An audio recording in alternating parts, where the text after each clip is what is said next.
A loving Sairams to all our dearest brothers and sisters. Thank you for joining us in this heart-to-heart session with the leaders of the Sri Sathya Sai International Organization. I would now like to request our zone chair, Brother Manoj Kumar Singh, to begin this session. Uncle, Jai Sairam. My humble pranams at the lotus feet of our beloved Swami. May he bless all brothers and sisters with good health and happiness at their homes. Dear brothers and sisters, welcome to the Town Hall meeting of our Zone 4. I know it's late evening for you and it's a working day, but I'm thankful that all of you have joined this meeting on a short notice because I felt it is necessary for me to talk to you and clarify a few doubts which you all must be asking from us. Brothers and sisters, SSSIO was born in 1965 at Sri Lanka. Since then, it has grown as a gigantic tree, spreading its wings in more than 120 countries. It was immense grace of our Lord and dedicated hard work of our seniors, our senior leaders. This could have been possible. But today, we are facing a crisis from an identity called global council. I know there's a lot of pain and anguish in your heart. And I can feel, and I have the similar pain in my heart too. Brothers and sisters, it is today that our home is not in right shape. It's been shaken. Our members have been taken away by this concept. Brothers and sisters with whom we have toiled, we have laughed, we have gone together in our spiritual journey. We have brought enmity between us. So today's session is just to let you know that we at SSSIO, how far we have gone to avoid this crisis. At the same time, it's my humble request for the brothers and sisters who have joined Global Council that please, I respect your decision, your ideology, your argument, but please don't create animosity between us and the organization which has fostered you and us in this spiritual journey. So to begin with today's session, I have with us, I have invited Brother Ashok Sakrani, who is a lawyer by profession, and he happened to be chairman of Zone 5 countries. He's just visiting his family at Singapore. So he'll be the moderator of today's session, and he will introduce our special guests from America and Argentina. Apart from that, he will be taking questions which you have somehow have you sent, and some of which will be sent to us in due course. So I leave the session to Brother Ashok. Sairam, Brother Ashok. Please Sai guide Ram. us.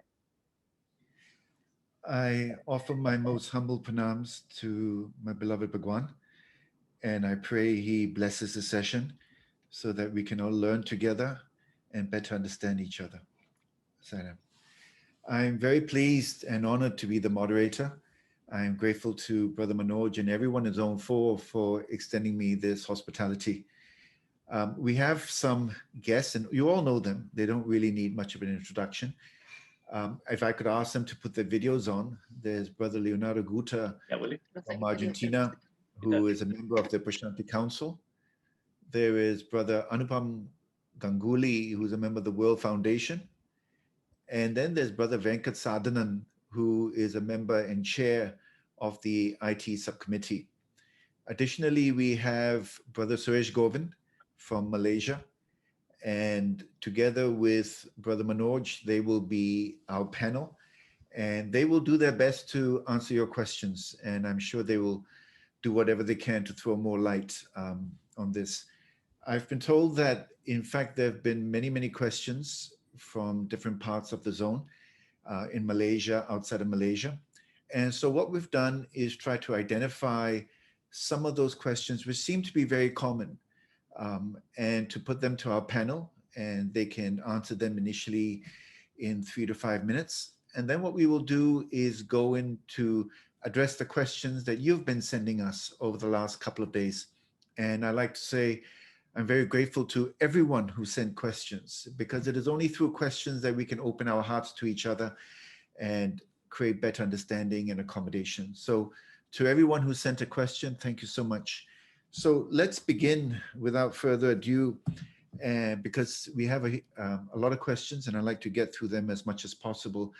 And may I begin with Brother Leonardo? And the first question is really this. Both sides say they are following Swami's instructions. And I'd like to know why the SSSIO says it is following Swami's instructions. Now, we've heard the Central Trust point to the Permanent Charter of 1981, and that seems to be a justification for some of their positions. So could I ask you to speak to why you say the SSSIO is following Swami's command? Saram, thank you. Sairam, brother. First, I want to offer my humble pranams at the divine lotus feet of our beloved Master and Lord Bhagavan Sri Satya Sai Baba. And I offer to all of you my love as well, because Swami resides in your hearts. Dear brothers, it's very simple. First of all, Swami has been all the time guiding, nurturing, fostering the international organization, as well as the Sai organization of India. He has given us direct and clear instructions. I've been part of the World Council. I participated in the World Council. I have also been a witness when Swami dissolved it, because he said that the international organization has grown so much that it needed to be run by itself. Then he created 2 zones, East and West. Then he merged the 2 zones in one under Dr. Michael Goldstein. And then in 2003, he created the Prashanti Council. When he created the Prashanti Council, he gave us, the members that he appointed to be part of the Prashanti Council, direct instructions about how we should work, how the Sri Satya Sai International Organization should work.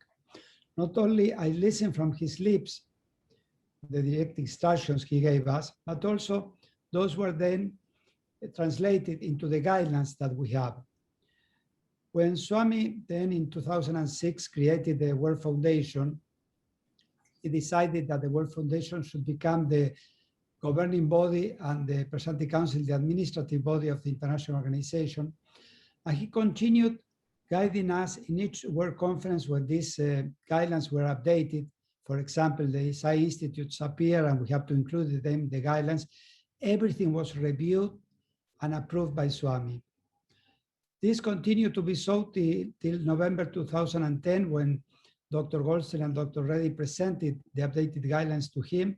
At that time, you remember he was not speaking very loud, but in that interview, he spoke loud and clear, and he reviewed every paper, every page, every sentence, made corrections and approved them. So we are following his instructions. And then let me tell you something.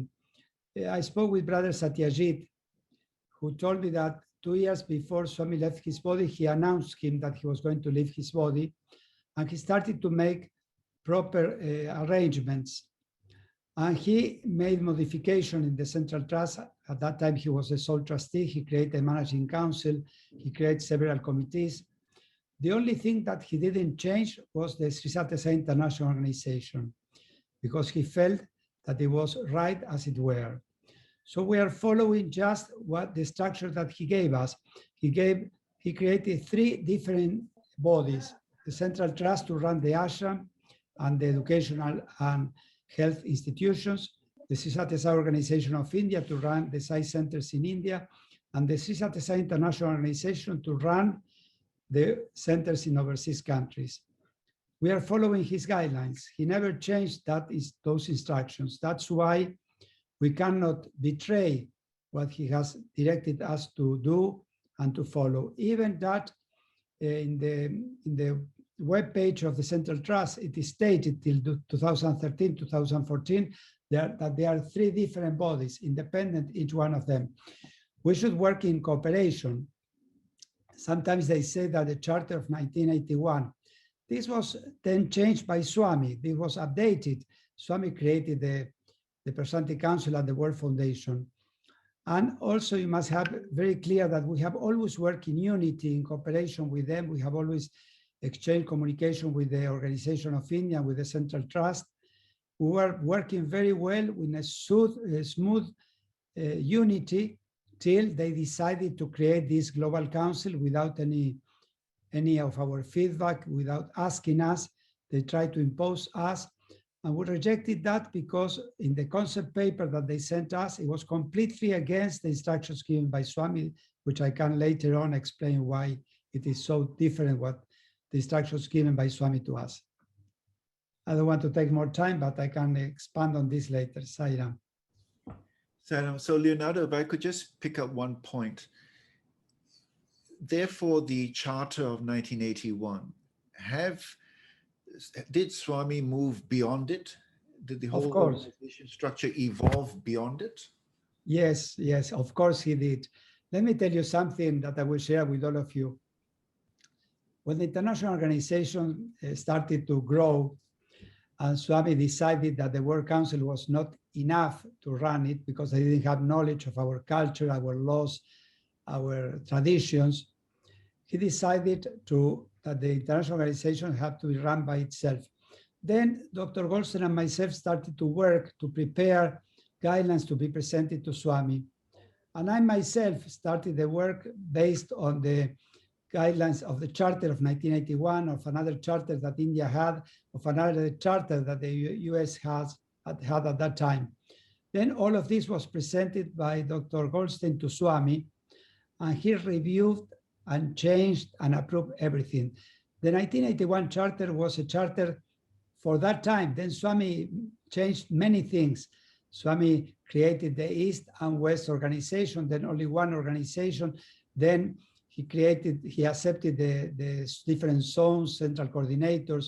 Then he created the Prashanti Council, and he gave instructions about not only the Prashanti Council, but about all the international organizations, how it has to function. Then he created the World Foundation. They are asking about the bylaws of the World Foundation. The bylaws were prepared by a lawyer from California. It was presented to Swami. Swami reviewed word by word. And then he made a comment. He said, that lawyer is very expensive. And Dr. Reddy asked him, should we change him? He said, no. He's expensive but very good. And Swami went over the bylaws and made changes because he said, this is not going to be good for this country. It's not going to be good for that country. And these bylaws were not only reviewed, but corrected and approved page by page by Swami. And in these bylaws approved by Swami, it is stated that the officers of the World Foundation, their position is for life. Swami pointed out that the positions of the World Foundation members are for life till they resign, till they die, or they are removed for another reason. The same thing, he then put a term for the members of the Central Trust. So you must be very conscious that this is not a struggle for power or position. Dr. Reddy wanted to step down many, many times. He wanted to dedicate his life to do his own sadhana. We have to insist on him that he has to follow what the instructions given by Swami to him. Swami called him to his house and asked him to accept this responsibility. So it is not that he wants to remain in this position. We have to convince him, and he accepted to follow the directions, direct instructions given by Swami to him. Yeah, thank you so much, Brother Leonardo. Thank you so much. That was very thorough. I'm sure a lot of people benefited from that. Anupam, can I move on to my next question, if you don't mind? We know there's been interaction between the international organization and the Central Trust going back to November 2020. And it is being said that from the very beginning, i.e. from November 2020, the international organization resisted the idea of the Global Council and did not communicate with the Central Trust its positions. What does the international organization say happened over the last 8 months from November until today, for example? Sure. Before I start, I'd like to offer my humble pranams at the divine lotus feet of my Lord, my God, and my Guru, Bhagavan Sri Sathya Sai Baba. And I offer my humble salutations, sairams, to all of you brothers and sisters on this call today. So it has been my privilege to serve in the organization for a few years, and I've been involved in these negotiations from day one. I can tell you that on November 16th, Dr. Reddy received a communication from Brother Naganand. He replied back that this is a very serious step which will reorganize the entire international organization, and so we should take some time to go over this. Let us wait till we meet. And this communication is available for everybody to review. You can take a look at it. Brother Manoj has it, Brother Ashok has it, everyone has seen it. But there was no response to it. November 23rd, on the Mahasamadhi Day, on the birthday celebration, we were very surprised when it was announced by Brother Naganand that there will be a global council formed. And immediately, Dr. Reddy again replied back to him that let us talk this through, let us sit down, let us understand each other and see how we can help you go forward with this. There was no resistance to the Global Council. But at that time, there was no response. The only response, we all called. Brother Leonardo called a few of them. I called one of the trustees. Dr. Reddy called a few others, but there was no details forthcoming. And we were told that this is a done deal, quote unquote, as Leonardo will confirm. It's a done deal. There's no negotiation. You take it or leave it. So at that point, Dr. Reddy never does anything alone, brothers and sisters. You need to understand how the international organization operates. There are 2 apex bodies. There are 9 members of Prashanti Council and the Sri Sathya Sai World Foundation. There are 10 zone chairs. There are 19 people. And these people meet and they cooperate, they discuss, and then they take action. This is the way Swami has taught us to work. We are not taking actions in the vacuum. So everybody met, they discussed this issue, and they said we should continue to try to reach out to them. So letters were written to them, and they were requested to come and discuss this with us, but nothing happened. Time went by, and their people, the people from the Central Trust and the Global Council started approaching the international organization members and disturbed their sadhana and their practice and their center work, etc. Therefore, the leaders again requested Dr. Reddy to reach out to the Central Trust, and we had many communications with them. We reached out to them. Finally, in May 30th, there was a meeting of the apex bodies. There was a meeting between Sri Nimish Pandya, the international organization president. There were 4 trust members of the Central Trust, and there were 5 representatives from the international organization which included Brother Leonardo, Brother Ashok, Brother Suresh, and myself, and Dr. Reddy. Once we met with them, we received assurance. I remember vividly, we received assurance from the trustees that there'll be no change to the structure and working of the international organization. We'll be working the same way as we have done for 60 years. This will be just a body for collaboration and cooperation. It will be like a forum.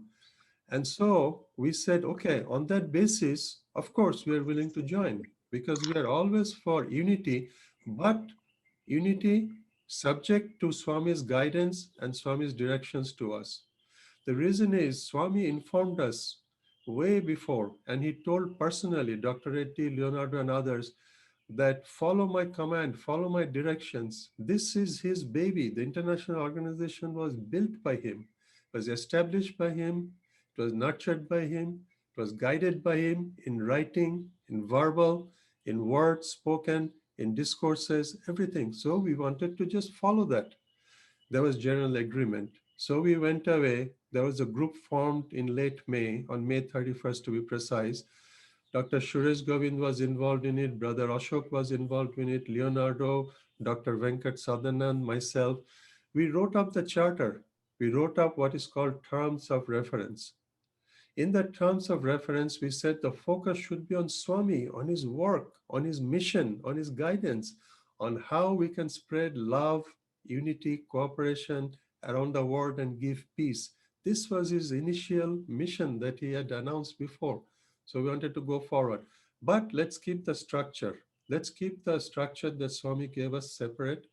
Prashanti Council, the World Foundation. We don't want to change that. After that came out, we submitted it to them in June sometime, middle of June, and it came back from the Central Trust, but changed to say that this structure is not acceptable. We want to add in this item. So we discussed this with our officers, and the officer says everything is fine, except that we should follow the divine command. We should not change the structure of operation because it has worked well with us.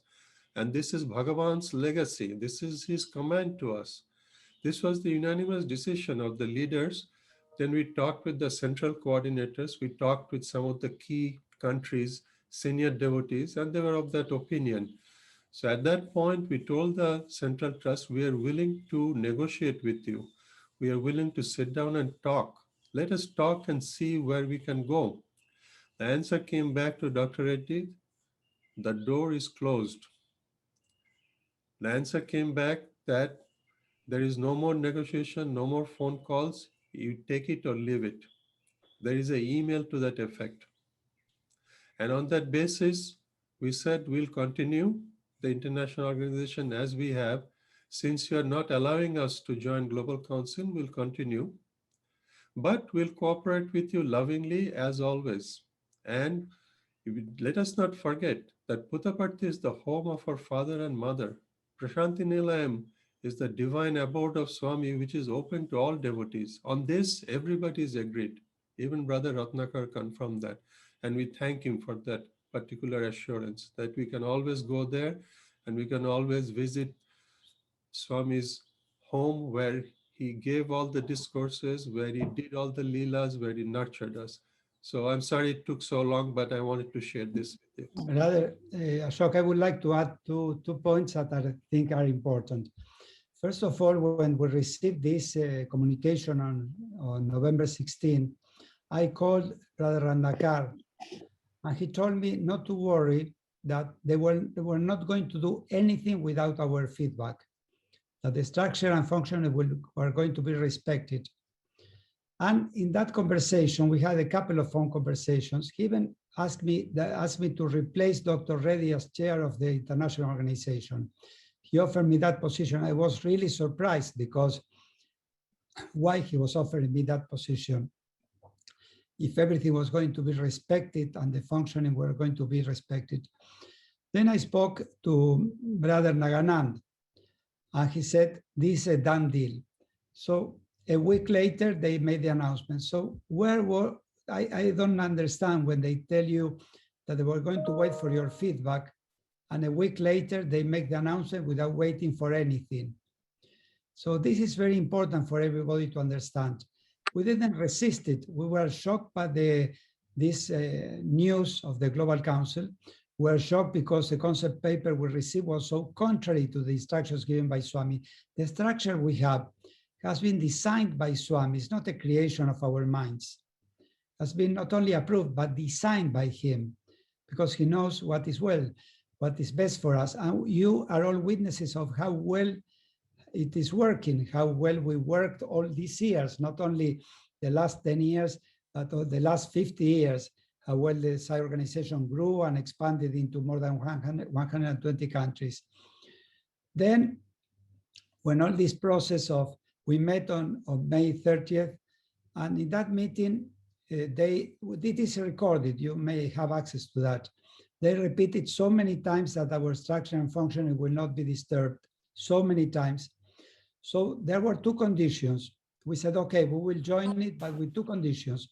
As you said, that the structure and function will be respected, and that the terms of reference, different with the concept paper, will be developed. Before that meeting, I spoke with one of the trustees, Brother Mohan, and he told me, Leonardo, forget about the concept paper. This is left behind. Let's just do a consultative and coordinating body where we can exchange information and have better communication. I said, that is wonderful. I will communicate this to the presiding council, to Dr. Reddy. After the meeting, I spoke with Dr. Reddy, and he said, wonderful, let's move forward with that. But to our surprise, next morning, he received an email from Naganan stating again the concept paper that was unacceptable. And then in that May 30th meeting, I spoke about that. Brother Mohan confirmed his proposal. And we said, okay, let's have flexibility from both parties. Let's try to find a way to be together. So the agreement was that we are going to develop the terms of reference, that these were going to be discussed by all parties, and then we will agree on a final terms of reference. But when we sent our proposal that was thoroughly prepared and discussed, that took weeks of time to be developed, the response by Ratnakar was, no more communication, don't call us, don't send us email, we don't want any more communication from you. Either you surrender unconditionally to our terms of reference or don't call us anymore. That was his response. We didn't walk out. We were ready to discuss from our terms of reference with them to see if we can reach an agreement. But when we present something, the next step would be for them to say, I like this, I don't like that. But instead of that, they closed the door and said, don't call us anymore. Why? Because they said that we left out the most important part, that was the appointments.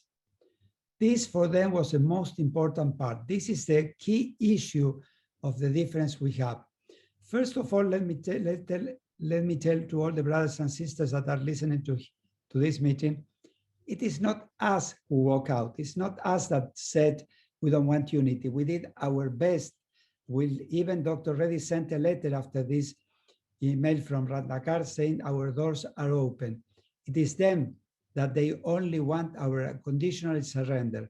And our unconditional surrender would be to accept something that Swami said no. So we can only surrender unconditionally to Swami. You know, in the time of Krishna, it would be much easier to the Pandavas, as Arjuna wanted, just not to fight and accept what the Kauravas wanted. But Krishna said, no, you have to fight for Dharma. You have to remain firm on Dharma. And our Dharma is to follow the divine command. And this is not as an excuse, as Brother Ratnakar says. It is not an excuse to follow the divine command. On the contrary, it's the highest discipline that we as a human being, as spiritual aspirants, can do. It's more important that all our bhajans, our study circles, our meditation. First, follow his divine command. Saidam. You are mute, Ashok. Ashok, you are mute. Yeah, sorry, thank you so much. I was present during the events that Brother Anupam talked about, and I was also present in the events that you've spoken about, and I can confirm that everything was true. In fact, I was one of the people who wrote a letter in December again, and then in February again. And although there were some responses from the managing trustee in emails in December, they didn't really address our concerns. That's my recollection of it. But let's move along. Brother Venkat, everybody on both sides seems to be wanting to talk about unity. And they talk about love and unity. And if everybody's talking about unity, why have we not been able to be united? Thank you, dear brother.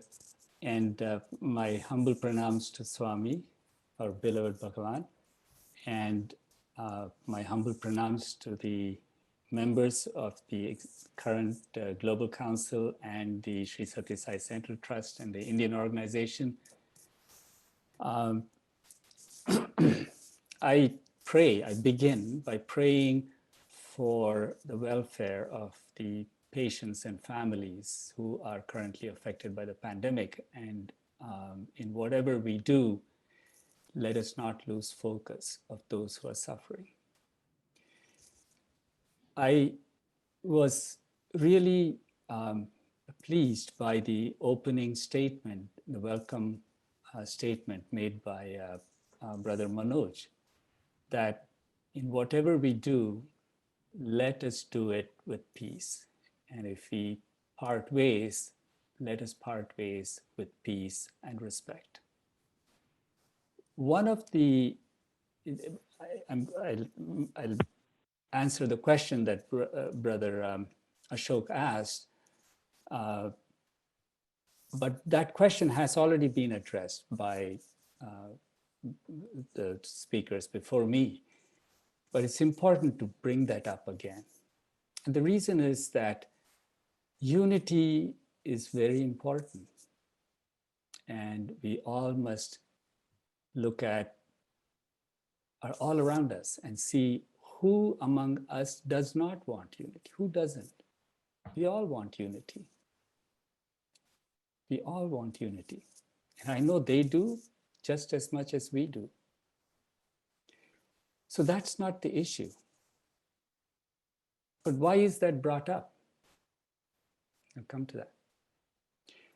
When Swami gave us the 5 human values, why isn't unity among those 5 values? Right? So there are 2 points here. One is that we all want unity. And let us not point fingers and say, you are bad, I am bad, you don't want unity, you are... No, we want unity very much. The reason we were shocked, the most brutal shock was 3 times. The first time when the concept paper came out, then November 23rd when it was announced, we didn't even realize it was announced until someone told us that this was announced. And then when they walked out. So if we didn't care about unity, we wouldn't be shocked. We do want unity. And I know they do. And I know we both do as much as the other person. Yet we don't see it. Why? So the answer to that lies in how much importance Swami gave to unity. He gave a lot of importance. But the 5 human values are exceedingly important. We cannot ignore them. When we are united, we should be united as equals. We're all children of the same mother and father, divine mother and father. So we should be united as equals. And when we are united as equals and look upon each other as equals with equal respect, then you get the genesis of the 5 human values coming out and expressing itself. There will be love, not hitting each other, accusing each other, but love. There will be dharma, adherence to dharma. There will be peace. Do you see peace? Families are troubled. Children are torn apart from their parents. This is in fact the antithesis, the opposite of every human value. So when we talk about unity, we should think about not only preserving these human values, which is the essence of all of the Vedas, that if you need to sacrifice anything, please never sacrifice the human values. The second most important point is how we take care of protecting, preserving, abiding, and standing by Swami's words. It is about Swami, it is not about us. Organizations come and go, as we have seen 1987, World Council was dissolved. But the words of God will stand and must stand and should stand. And that should be our guiding light. Now, some people say, you were already united, right? Before this whole thing happened, November 16th, prior to that, what were we? We were one body, not three different bodies. We were one body working together. Always thinking of ourselves as brothers and sisters of one organization. We worshiped Swami together. We showed our love for God together. We shared not only ideologies, but our love, intense love, and our desire to follow Swami's teachings. Swami himself has said, who are his students? They're those that follow his teachings. And we all did that. We were united. We were a happy family living in a house built by Swami. We worked together with the Central Trust. We would send them annual reports, ask them for advice, and they lovingly gave us advice. And then suddenly, this family is torn asunder. This house is broken into. And we ask the question, what happened to the unity that we had? So when we see there is no unity now, let us try to make compromises to have that unity. But in that process, we can't give up two things, the Word of God and the human values, which is also the Word of God. Word of God and the Word of God. We can't do that. And when people ask, in the name of unity, can you not do this? Let me ask you, every time that question comes in your mind, in the name of unity, can we not resolve this? In the name of unity, can we not resolve this? Every time that question comes to your mind, ask yourself this. In the name of unity, can we not trash the human values? In the name of unity, can we put aside Swami's words? Every time the question comes to your mind, in the name of unity, can we not compromise? Think, in the name of unity, can we trash the human values? In the name of unity, can we put aside Swami's words? I think there is a solution, and that is what we were lovingly working towards. Both parties were lovingly working towards the solution on May 30th and onwards. And that solution was one where we can uphold the human values, heed Swami's words and instructions, and at the same time have that unity that we all want, that we all love. Let unity be the icing on the cake, not abandon the cake and just have the icing. Unity is good, and we all want it. And I hope that we can still continue to work towards it. There is little purpose to walking away in the middle of a negotiation. Negotiations by their very nature, or bargaining by their very nature, involves give and take. Swami himself has said that many times to people. Thank you. first Thank you. comes. I've got some Yeah, more thank you. questions I need to get through. Sure. Thank you. Thank you so much for your answer. And, it's an important answer because the unity has to be built not just on words, but on something real, substantial, and Just enduring. wait, I will. And so thank you so much for that. Suresh, moving along, I don't want to dwell on things we've already talked about, but you were part of that May 30th meeting, and Brother Leonardo has talked about the assurances and there was exchange of documents back and forth. What broke down the conversation? Actually, what would have happened is, by the way, by the infinite grace, compassion, and love of Bhagwan Baba, we come here to gather some insights and We cannot hear you, Brother Suresh. If you raise your volume a little bit. we have come together and gain some insights and clarification on this matter. The issue here is that, as what our esteemed speakers have already said, we were in the midst of drafting the TOR, and we were exchanging because we were refining, and we sent one, and then we got back. Many hours were spent in doing the terms of reference. Many hours. It was not simple because there were two challenges. One, to retain the intention of the Global Council to form the Global Council in the first instance. That means to say, we wanted to retain the purpose of that, which is supposedly to bring everyone together. At the same time, we wanted to make sure that the structure is not dismantled from Swami's formed structure. So there was a lot of effort towards this. But as we kept doing so, the communication broke down because when Brother Ratnaka's letter came, it was quite clear that the document that we were sending out were not emphasizing on the appointments. I think that is where the clear point was.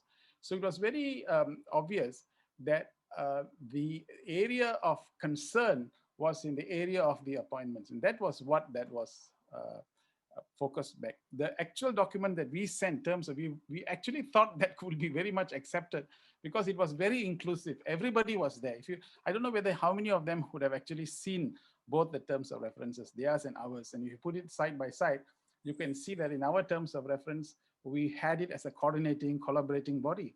Because you see, everything was already functioning very well. We just wanted a body so that everybody, representatives from all three bodies, would be able to share, leverage strengths, share resources, share insights. That would have been the most amazing, perfect organization for us to advance ourselves. There's no necessity for us to reinvent the wheel and create another whole wheel together. So that was what this new terms of reference that we were proposing. But then the communication broke down because of the simple reason that this area of contention was not agreeable. But we were still refining that. But that's when the letter came, then we were not able to proceed. So what really broke the conversation down was the insistence that the Central Trust had that they would have to control the appointments. That was really what broke the camel's back, it seems. That was it. Ashok, can I add something? Yeah, Anupam, a quick word. Yeah, a quick word, please. Brother Suresh is absolutely correct. But in addition to that, they were restructuring all the committees, subcommittees of the SSSIO. As we know, the way Swami organized it is that there are different zones. And within the zones, there are different levels of appointment. And there are committees and subcommittees. The whole structure was being reorganized under the direction of the Central Trust, not as equals. What Brother Venkat had mentioned was very correct, accurate. Unity is among equals. Samatva, the word sama in the Vedas and in the Upanishads is most important.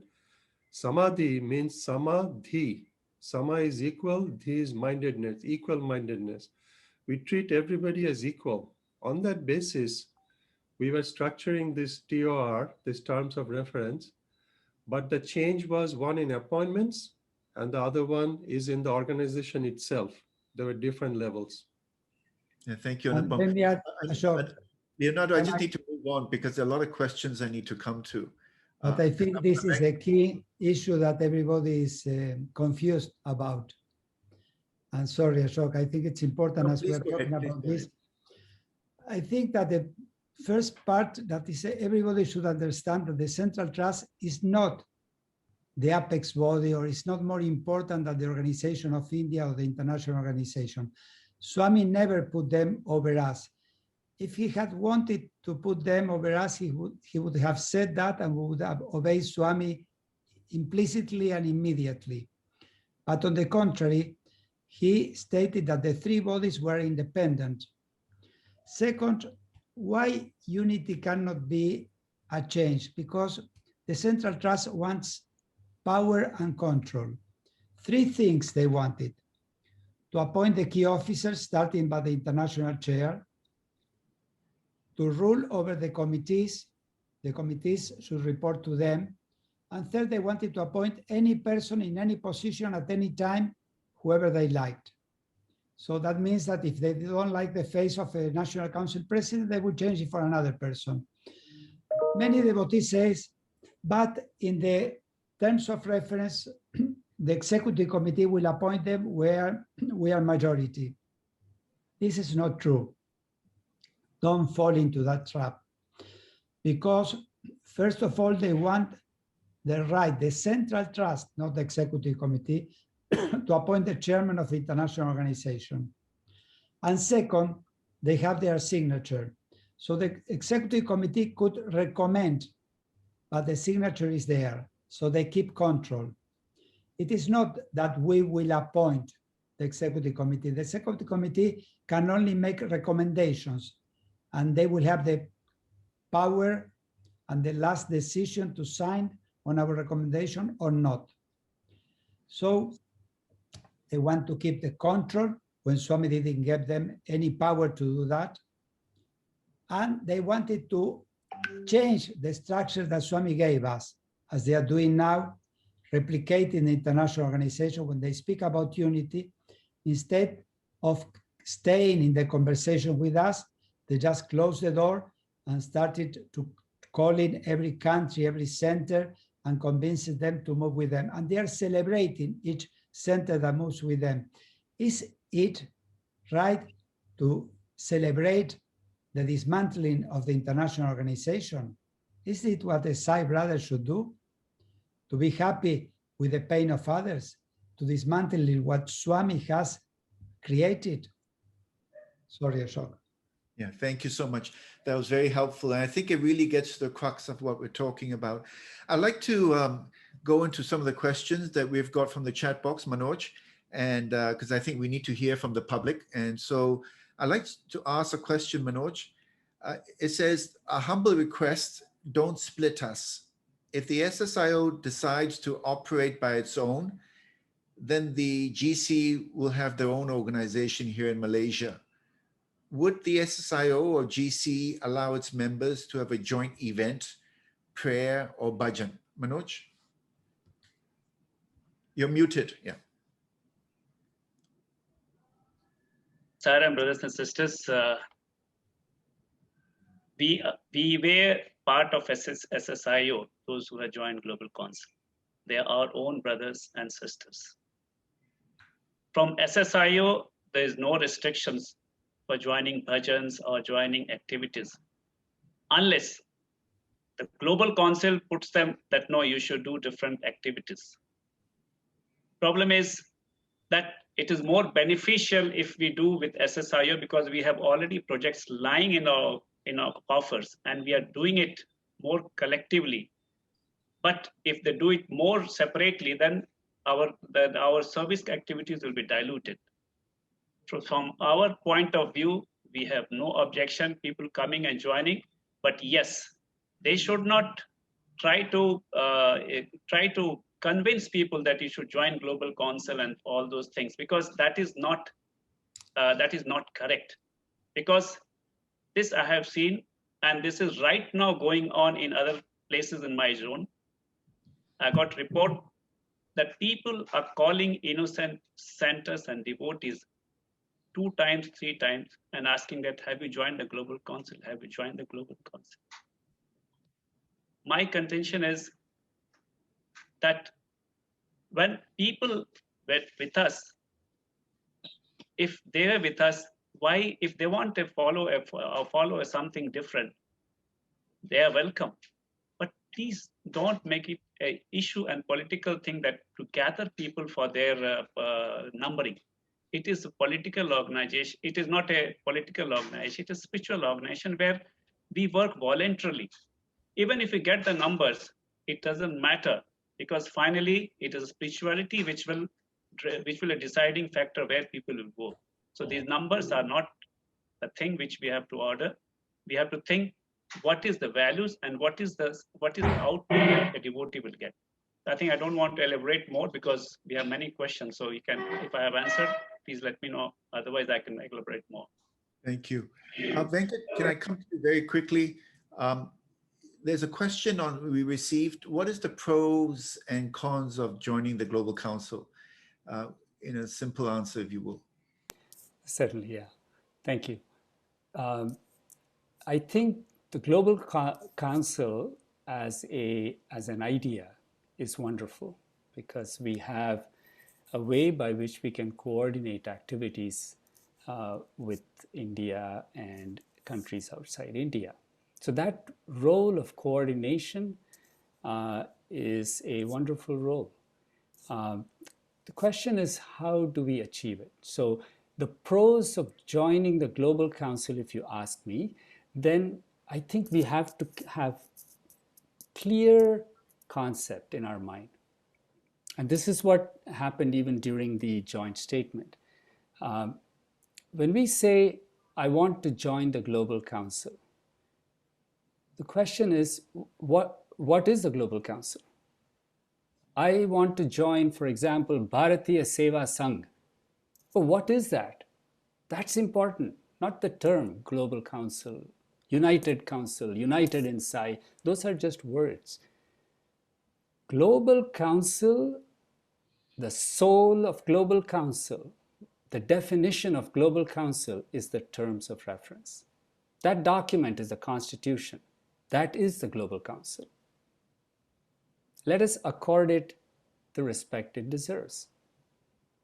So that document being Global Council, now let me go to answer your question. What are the pros and cons?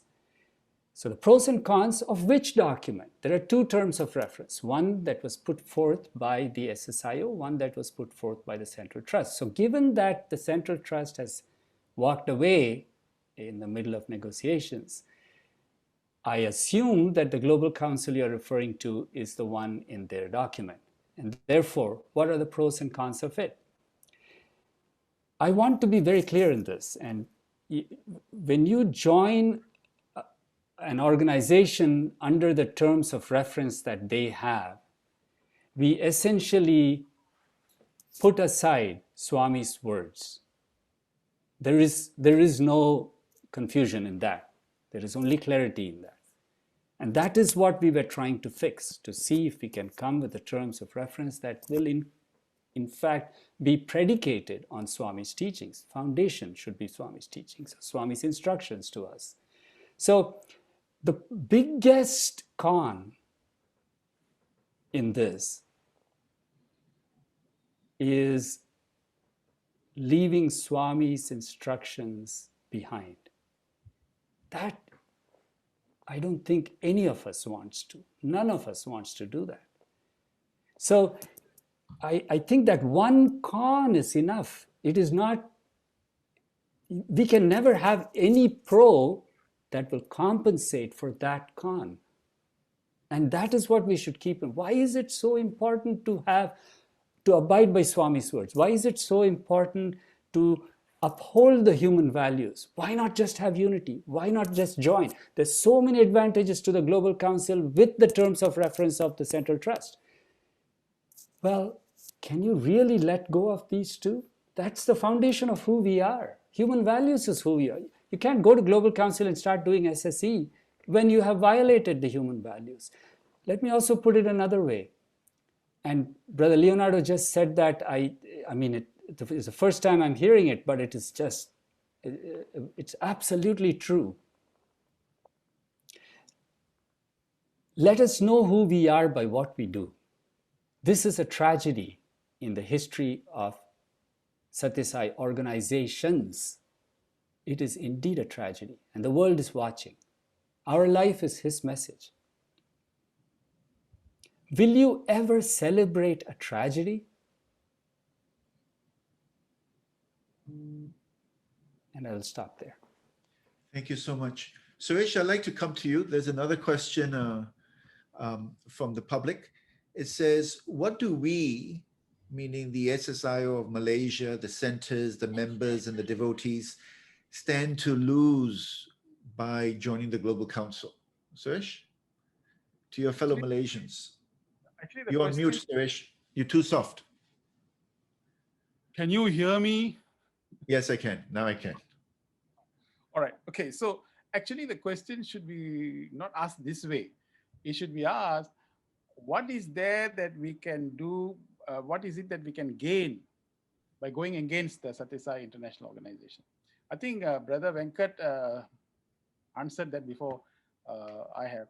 The pillar, the backbone of this bone of contention, the real pillar is this. I mean, the real thing is that Bhagavan gave us this. I think this is what we must now understand. We are all united. We all come from different countries, different places, different homes, different regions, but we all are united only by one, Bhagavan Sri Sathya Sai Baba. So his guidance, his instructions, his teachings, that is the basis.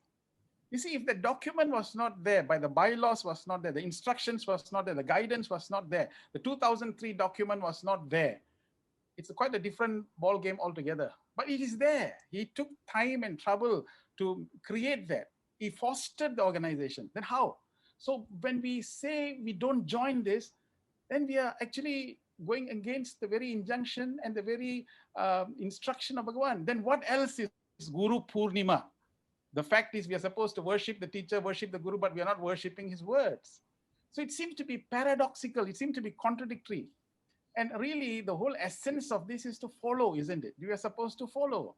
So really, in essence, is you can have many benefits, but the real benefit is that implicitly to obey the teacher's words. And by obeying the teacher's words, what can we accumulate? We can accumulate grace. And that is what you and I are looking for.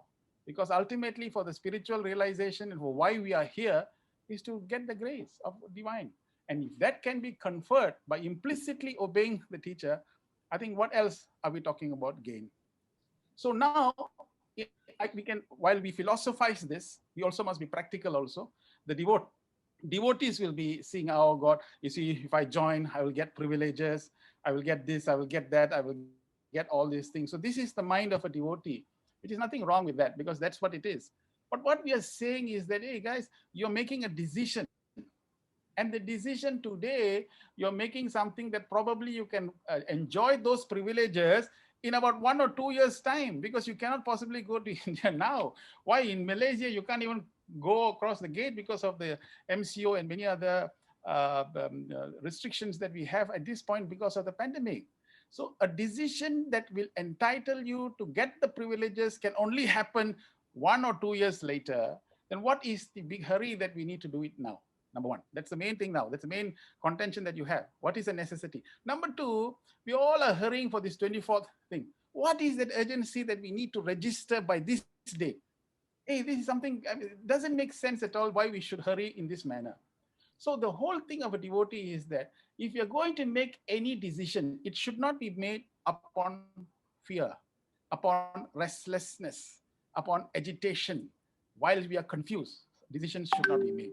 Because Krishna said in the Gita, the first quality that we must have is fearlessness. So why should we fear?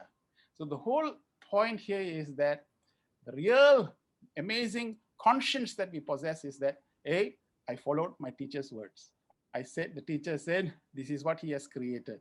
Therefore, by staying with the teacher, by staying implicitly and obeying the teacher, one thing good is that I'm following him. And by following him, let him bestow the grace and the love and the respect that we will possibly gain by doing so. That I think is the... Ashok, let me add something that I think it's important. You know, you mentioned about the pros and cons. I will tell you the pros. The pros for those that join the Global Council will be, first of all, that they will be, perhaps as I heard, they will receive a robe. Second, they will be able to present cultural programs in Prasanthi Nilayam. And third, they will please the managing trustee. It seems now that the managing trustee has grown into the central trust, and the managing trustee has grown to a status of second to Swami. Now when he goes into the veranda, everybody has to stand up.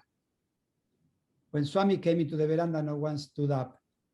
We just folded our palms to Swami. So I don't know how he has grown spiritually so much to receive the adoration of so many people. But they are using, they say that the means should be as pure as the end. Their means is threatening the people that if they don't register with the Global Council, they will not be able to do this and that. Second, they are tempting the people, as Ranakar the first day tempted me to get Narendra Reddy's position, and tempted Suresh with a couple of positions, temptations. The temptations were given to Jesus when he was in the desert. And so we as spiritual aspirants should never yield to those temptations. And at the end, I will tell you, they came with the excuse that what will happen when we are not anymore. And today I heard something even worse. First, what will happen when we are not anymore? If we believe that Swami is a Purna Avatar, is the omniscient Lord of the universe, the procedures that he gave us are perfect for now and forever. Nothing will happen when I'm not going to be in this body, or Narendra Reddy is not going to be in this body, because also Randakar one day will die. But the procedures that Swami gave us will last forever, and we must have faith in that, and not be afraid that we need to join the Global Council, because if not, who will appoint the new officers tomorrow? Have faith in Swami. Swami will select the proper people to follow his mission.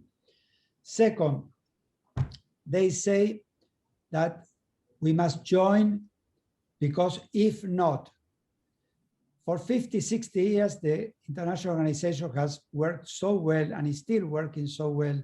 We must trust Swami. I heard this morning that one of the reasons that the managing trustee was saying about the announcement of Swami in 2006 about the World Foundation was that his health was not good. I cannot believe those words. I cannot believe that he thinks that Swami was not in his good health when he formed the Global Council, the World Foundation, or the Prasanthi Council. Swami was, is, and will always be perfect. He will always remain to be omniscient, omnipresent, and omnipotent. We must have faith in him, and don't believe that anything that he has done was wrong. So please, brothers and sisters, I will tell you the con and the pros. You have to choose between pleasing Ratnakar or pleasing Swami. This is an eternal choice that the human beings and the spiritual aspirants have to face. They face it in the Krishna time when they have to choose between the Kauravas and the Pandavas. Jesus faced it in the desert, and we are facing it now. Each one of you have to make a choice. If you are going to follow what Swami told you, or if you are going to please Ratnakar. Sairam. Thank you so much. Anupam, could I bring you in, Anupam? The two questions I just want to bundle together to you. And it's on this point we need to deal with. The question is, from my observation, it seems to be a power tussle in the name of safeguarding Swami's organization. And another question says, it seems like the parties are at loggerheads, and does it reflect the fact that our Sai leaders are having a power craze? So there's two people have brought up that issue. And one other theme coming through is, well, why don't you just join the Global Council and leave it to Swami? Have faith in Swami. How would you answer those, Anupam? Okay, so this is an important question. I want to read to you the last paragraph from Bhagavan's first World Conference discourse, the first discourse he gave on the World Conference of 1968 in Mumbai. It's a very short paragraph. Utilize this chance of association with me as much as possible. Endeavor as quickly as best as you can to follow the directions that I have been giving you. Obeying my instructions is enough. It will benefit you more than the most rigorous asceticism. Practice Satya, Dharma, Shanti, and Prema, which are dear to me. Resolve to keep those ideals before you ever, in all your thoughts, words, and deeds. That can confer on you the summum bonum of margins in the supreme substance of divinity. Baba.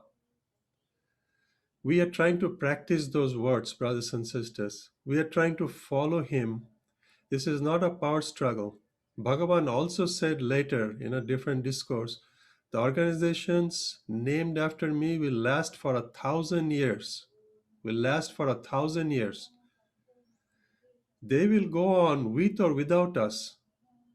As somebody else pointed out, we have finite lifetimes. We have finite times to serve, and then we all pass on. But don't lose faith. Have faith in Swami. Have faith in Bhagavan. He's there forever. He was there before us. He's there with us. He'll be there after us. He will take care of it. The organization that has been running now was handpicked by him.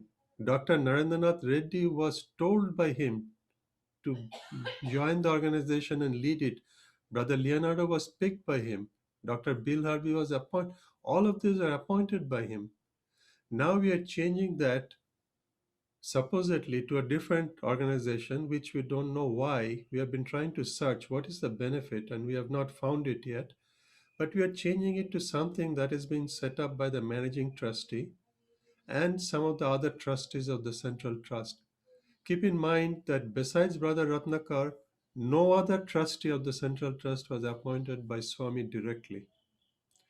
But besides that, this is not a struggle for power or position or authority. This is a struggle to continue the tradition of Swami, continue the tradition of Bhagavan, following his direction. Within that premise, we are all for unity. We are all for coming together and working together. And we have been doing that. What has changed since November 2020? I couldn't figure it out. I couldn't figure out what is it that we are doing wrong that needs to be, everything needs to be reorganized and changed. We couldn't figure out. So this point of view that you're hearing from us is not just our point of view. This is of the entire international organization operating in about 108 countries presently. All of the senior leaders, all the zone chairs, central coordinators, national presidents, Prashanti Council members, World Foundation directors, all of those are of this opinion that what are we doing wrong? Why don't we just continue? And we'll welcome everybody. If you are a devotee, if you want to join Global Council, by all means, you can come and sing bhajans, you can do study circles, etc.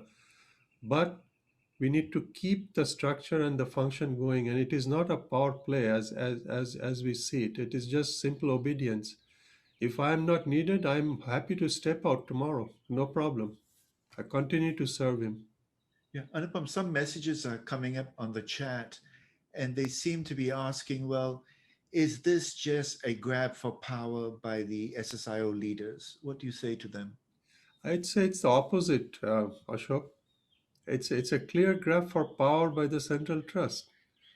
And if you see the video that was put out by Mr. Robert Baskin, who has been a devotee of 50 years or more, and he had a very personal, intimate conversation with Swami on these things.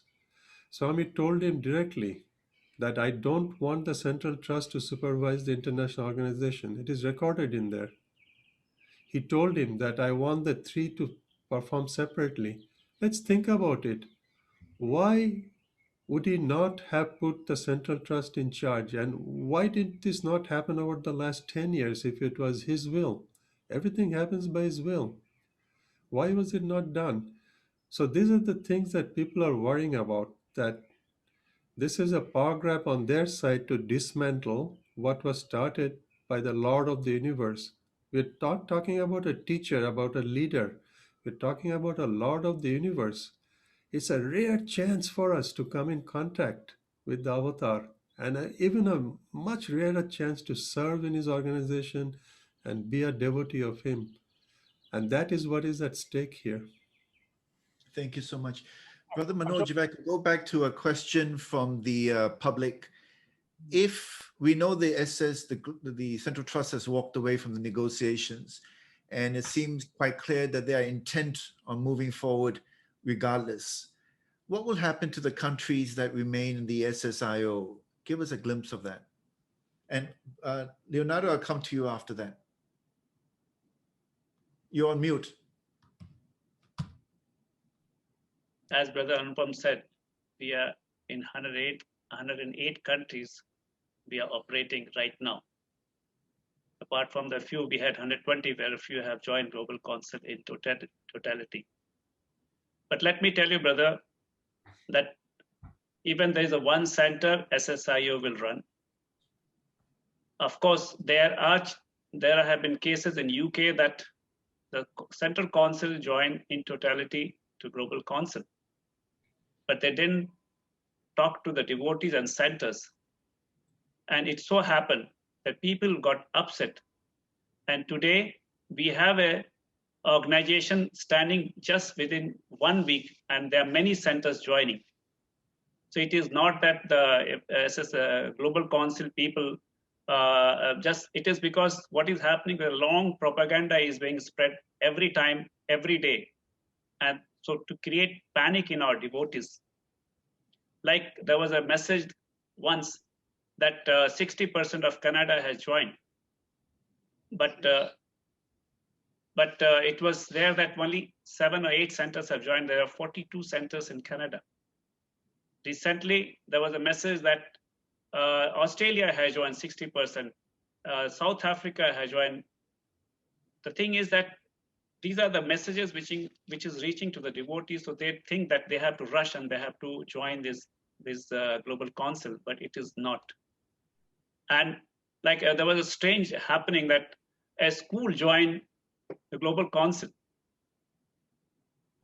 The problem was that this school, when we asked that why you joined, you are not supposed to, what is your interest in joining the Global Council? He said, no, the children's parents, they are Swami devotees. So then we asked, tell me, if the children's parents are devotee, how many times they have gone, or the children have gone to Puttaparthi? They said, no, we have never gone.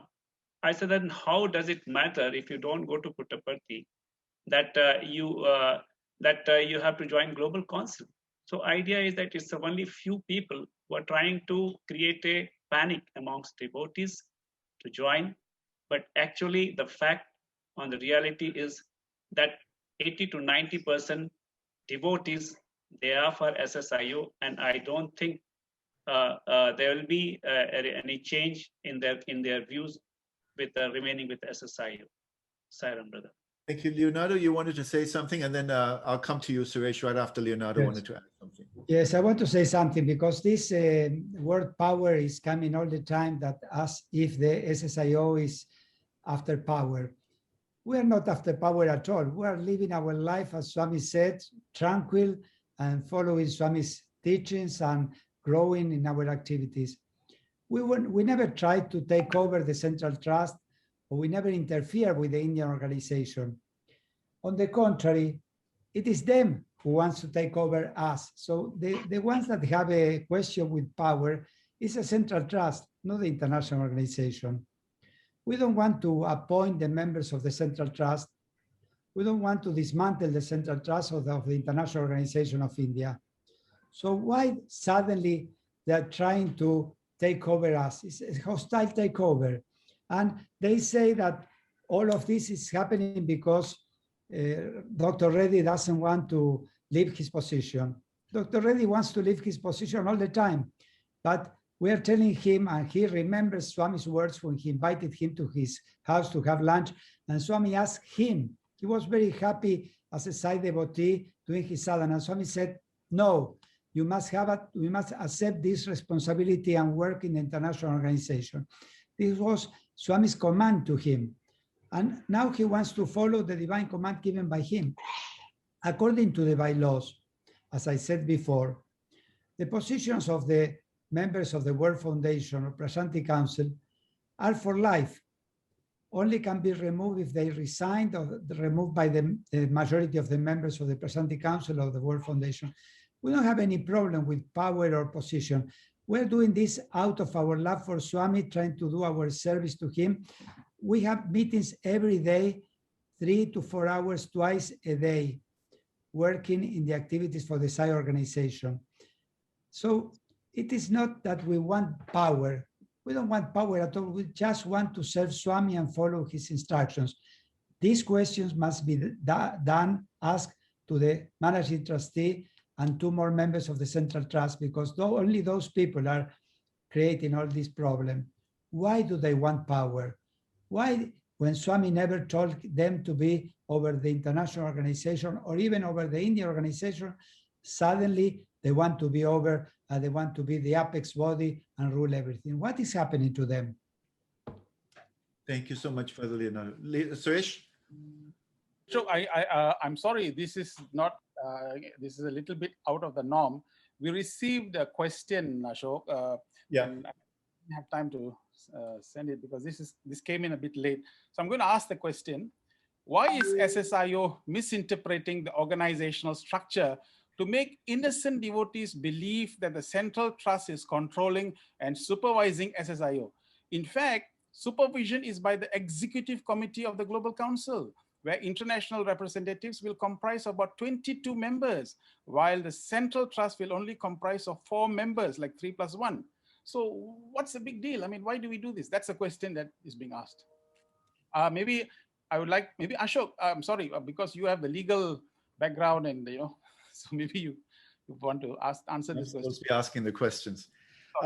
Let me see if I can try to help. We have the terms of reference of the Central Trust for the Global Council. And I think whenever one looks at the document, one looks at context, one looks at what we say in law as the factual matrix. And I think the starting point of the context is the concept note that came out in November 2020, where so many provisions were just crying out with a great deal of audacity and very bluntly stating the control that the Central Trust wanted over the international organization. So I think when you look at that context, and then you look at the present document of the Central Trust, which is the terms of reference for the Global Council, I would suggest is not a question of numbers in the executive committee. I would suggest is a question of the authorities within the executive committee. And when you come and say, well, what are the authorities within the executive committees? They are, as you were hearing earlier, as Anupam said, controls seem to be the sticking point. And that control that the Central Trust wants comes in 2 major forms. The first form is the insistence, and for them this is not negotiable, that the Central Trust appoints the head of the international organization. And then it is said, well, in relation to all the officers below the chair of the international organization, i.e. the Prashanti Council, World Foundation, zone chairs, that is to be under the hand of the chairman of the Global Council, who in fact is a trustee himself. And so what you have are 2 very clear sets of absolute authority. One is in appointing the chair of the international organization, and one is signing off on all the appointments. And the question then becomes, well, what if the chair of the executive committee, the chair of the Global Council, refuses to sign off? Well, if he refuses to sign off, no appointment can be made.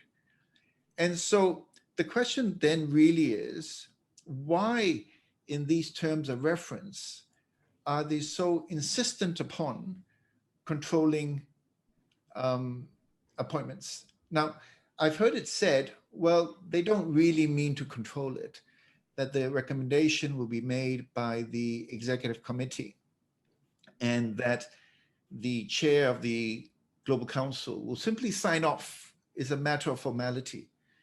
Well, I'm sorry, if one looks at the document, which is presently the position of the Central Trust, nowhere does it say that it's a matter of formality that the chair will sign the appointments.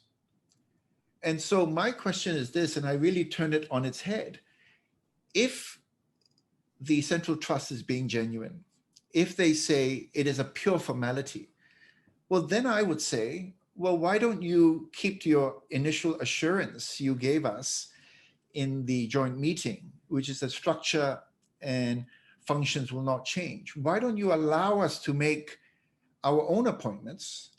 And we will, of course, notify the chair of the Global Council.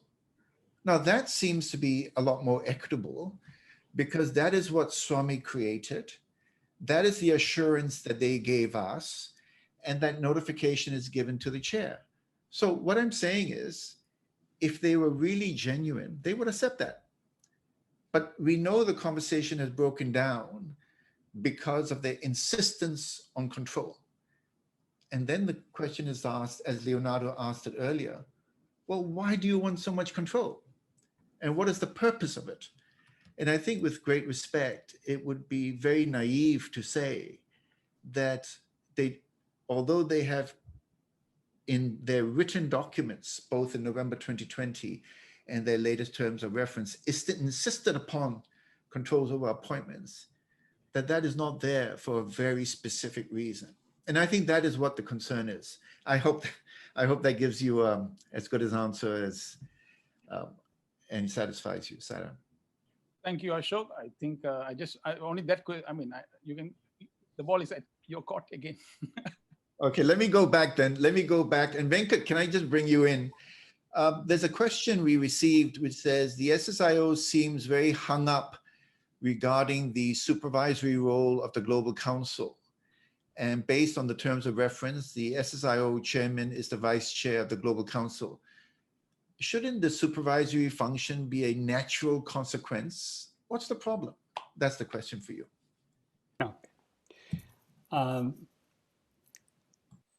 Let me try to understand your question and make sure I'm addressing the right interpretation. So the SSIO chairman, the question asked, the SSIO chairman being the vice chair of the GC, isn't supervision a normal consequence of that? Is that no. So what they're saying is, why is the international organization so hung up about the Global Council exercising a supervisory role? That's really the question. Okay. I think, yeah, that's a good question, actually. Just like before, when I said, when we talk about Global Council, it should always be with a picture of a terms of reference. That is, the terms of reference is the Global Council. Global Council is not what someone says, it's the terms of reference. Similarly, when we talk about zonal chairs and National Council presidents and so on, and people say the majority of the Executive Council one consists of zonal chairs, and if you add them up, that's a big number. You have to know, these are not appointees that have been made or were made or will be made by the SSIO. The name, the title, zonal chair is still the same, but I'm sorry to say, Brother Manoj and Brother Ashok, you could be gone and they could appoint anyone. In fact, that's one of the clauses in it which says that and this is not misleading to say, but the Central Trust would appoint anyone they want, even a non-devotee, to any position at any time. That is in their terms of reference, and terms of reference equals Global Council. Now, why do I say Central Trust? While in words you can think, oh, the Central Trust is not Global Council, but you know what?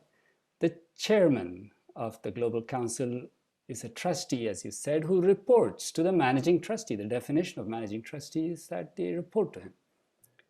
So if the chairman of one organization reports to the head of another organization, who is the controlling organization? So all the appointments in the executive committee that we think are traditionally SSIO, they'll still have the same titles. It'll be Chairman Zone 5, Chairman Zone 4, etc. But it's not the same people. So it's like someone coming into your house, taking over your house, and then they appoint their prime minister, there's a mother and a father, but hey, it's not your mother and father. It's somebody else who's appointed these people as mother and father. So that is why the supervisory role will inevitably exist. And just as this, actually, it's a very good point that was made by the Central Trust, that we should think ahead of the future. It's beyond the people who are there right now. And that's a good point. But we should do that on both sides. And beyond the people that are there in Central Trust now, what happens? That person who comes in now or later can appoint anyone, even a non-devotee, at any time, in any position, who essentially then controls the Global Council. So in certain countries, for example, you can have voting. There can be a Politburo and there can be voting. But is that really voting? We can't say, hey, I'm giving you a chance to vote. You're all voting. Candidates can be propped up to vote. Agendas can be manipulated. So the way these things work is to actually look under the hood.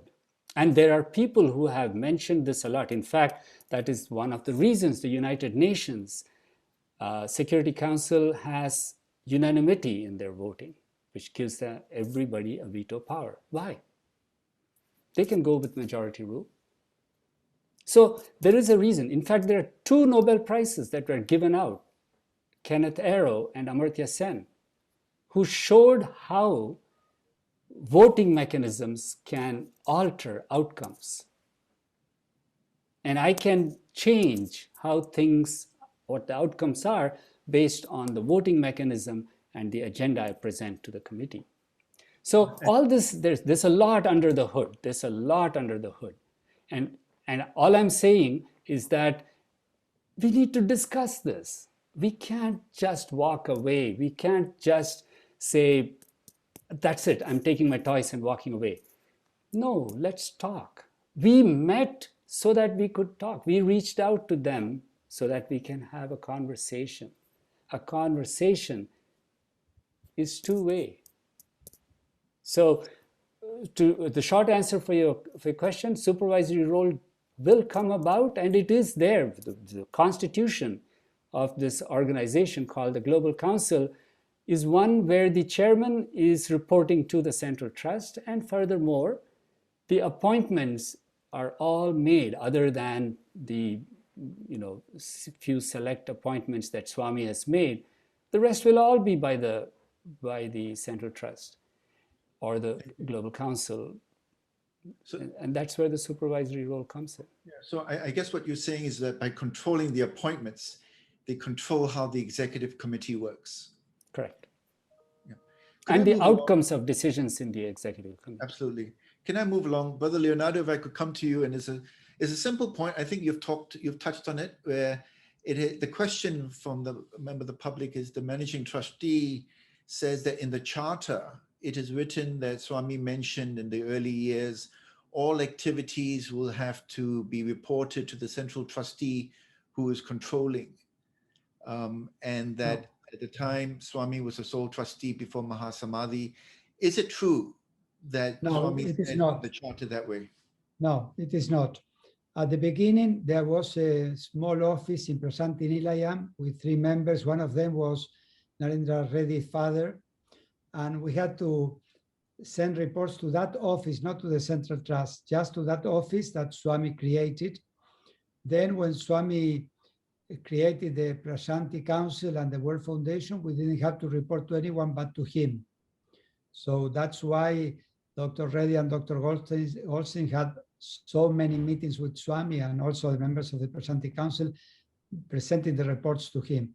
We, out of politeness, when we had the annual report, we distributed the annual report to all the members of the Central Trust, all the state presidents of India, the same way they presented their reports to us at the time of birthday. But Swami never told us to report to the Central Trust or any member of the Central Trust. There was a person called Hechmadi, who was the secretary of this small office in Prasanthi, who was at the beginning, whenever a center was formed, before we had all the present structure. If you want to form a center, you have to send him the form and he will tell you, okay, this is registered. But this small office, one of the members was, as I said before, Dr. Reddy's father, was just for the sake of getting all the information and making some database. But then when Swami created the Prasanthi Council at World Foundation, we didn't have to report to any member of the Central Trust. And also I want to convey another thing.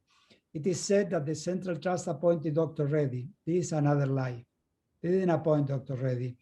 At the time when Swami left his physical body, there was a meeting when there was a situation when Dr. Goldstein was asked to remain only in one position, not as president of the World Foundation and as president of the Prasanthi Council. A letter was sent to the Central Trust for their advice, as one brother asked another brother about what do they think, and nothing else. Then Dr. Goldstein decided to resign, and the World Foundation appointed Gary Bells as chair of the World Foundation and Dr. Reddy as chair of the Prasanthi Council. So was no one appointment was done by the Central Trust at all. And also when at the beginning, when there was this body much before the World Council, Indulal Shah was one member of the World Council. And then when the two zones were created, when Swami dissolved the World Council, when East and West were created under Brother Hira and Dr. Goldstein, they were reporting to Indulal Shah not as a member of the Central Trust, just as a devotee who was getting the reports. And then Swami decided to form only one zone under Dr. Goldstein, and Dr. Goldstein reported only to Swami, not even to Indulal Shah. So there was never a moment in the 60 years of history or more of the international organization that we had to report to the Central Trust. Swami never gave that authority or power to them. Can I ask you, Leonardo, just picking up on this, because we've just got a question which has just come in and I'd like you to pick up on it. It says organizational structure and functional setups are subject to change in time to come. But Swami's teachings and his noble values are not changeable irrespective of time. Swami himself had changed the organization several times, but not the values. So they're drawing a distinction between the organization and Swami's values. Yes. Is it right to say, this is the question, is it right to say that Swami made the structure so it should not be changed? I will tell you, Swami made many changes when he was in his physical body. He never changed the decision that he took about the Prasanthi Council and the World Foundation being the governing and administrative bodies of the international organization. The same question could apply to the Central Trust. Cannot they change? Why they cannot be changed? Why cannot the India organization be changed? Why don't we become the persons who will be part of the Central Trust? So if at any time there is a proposal, this time the proposal came from the Central Trust, this has to be discussed and not imposed by force. Swami says always through source, through love, and never by force. They came with a proposal that was changing everything that Swami left us, the structure and the functioning. And instead of discussing this with us, trying to reach an agreement, they tried to impose this on us. And this is the problem. We were willing, for the sake of this unity, to discuss this with them. We never said, we will not discuss, we will not talk with you, don't call us anymore. On the contrary, we called them for a meeting. Let me tell you something. In that meeting, we invited them for a meeting. At the beginning, Brother Nagaran said, we only have 1 hour. For such an important meeting, he said, we only have an hour, out of which he took 40 minutes to present their case. Then I told him, listen, brother, this is a very important issue. You cannot leave us only 20 minutes to present our point of view. So then finally agreed to listen to us. So even their attitude was not fair. But as we said, we are willing to discuss this. If there is something that could be better, we're willing to discuss this and find a way without compromising the instructions given by Swami. But this is a discussion, not an imposition. So all the time, Even though they said we will not do anything without your feedback, they did everything without our feedback. So in a family, when all are equals, and in that meeting of May 30th, they agreed that we are all equals and will respect each other. Anyway, they wanted to become the governing body of everything and decide our future, even if it is contrary to Swami's decisions. So let me tell this again, because it seems that my English is not very good. I hope that you will understand me. We are not against the possibility of discussing something that could be better, but this is a conversation that must be agreed, as they said in their words, and they are recorded, that we were going to reach a mutual agreement. When our proposal didn't like them, they didn't like our proposal, they just closed the doors, walk away, and said, don't call us unless you are ready to surrender unconditionally to our terms of reference. This is not the Sai organization that Swami created. This is not something that Sai brothers and sisters should do to each other. Thank you so much, Brother Leonardo. I just want to move along because we have some more questions. Anupam, could I ask you this? There are two parts to this question, Anupam. Let me put the first one to you. In your view, where's the headquarters of the Sri Sathya Sai International Organization? The headquarters of the Sri Sathya Sai organization is in Bhagavan Sri Sathya Sai Baba. He is in our hearts. There is no particular location. We are spread all around. Brother Leonardo is in Argentina. I'm in USA. Brother Suresh Govind is in Malaysia. You are in Hong Kong. We work together as brothers and sisters. Our Divine Father and Mother's home, Prashanti Nilayam, is always open to every devotee around the world. Swami himself told us, this is your home, this is where I lived, this is where I taught, this is where I gave up my physical form. He never left that. We have a right to visit that and be there. But the organization he created is all over the world and they're in different places. Right now we are meeting virtually online. We also have an office in Prashanti Nilayam. If you're asking where is the physical office, we have an office there and we visit that twice a year until the pandemic hit us. We could not travel anymore and we were getting along just fine. I'll give you an example. In 2019, I believe it was in July, that we organized for the first time ever, a joint meeting of every leader of the ashram, every leader of the Indian organization, and every leader of the international organization. We got together, we came to know each other, know what they're doing, we exchanged conversations. It was a beautiful start, and we thought we'd continue to do that, and this Global Council was facilitating that. We don't have a headquarters per se as such, there is no such place. Our headquarters is in our hearts. And let me tell you one other thing. Swami will always be the head of this organization. Today, yesterday, forever. And that's whom we follow.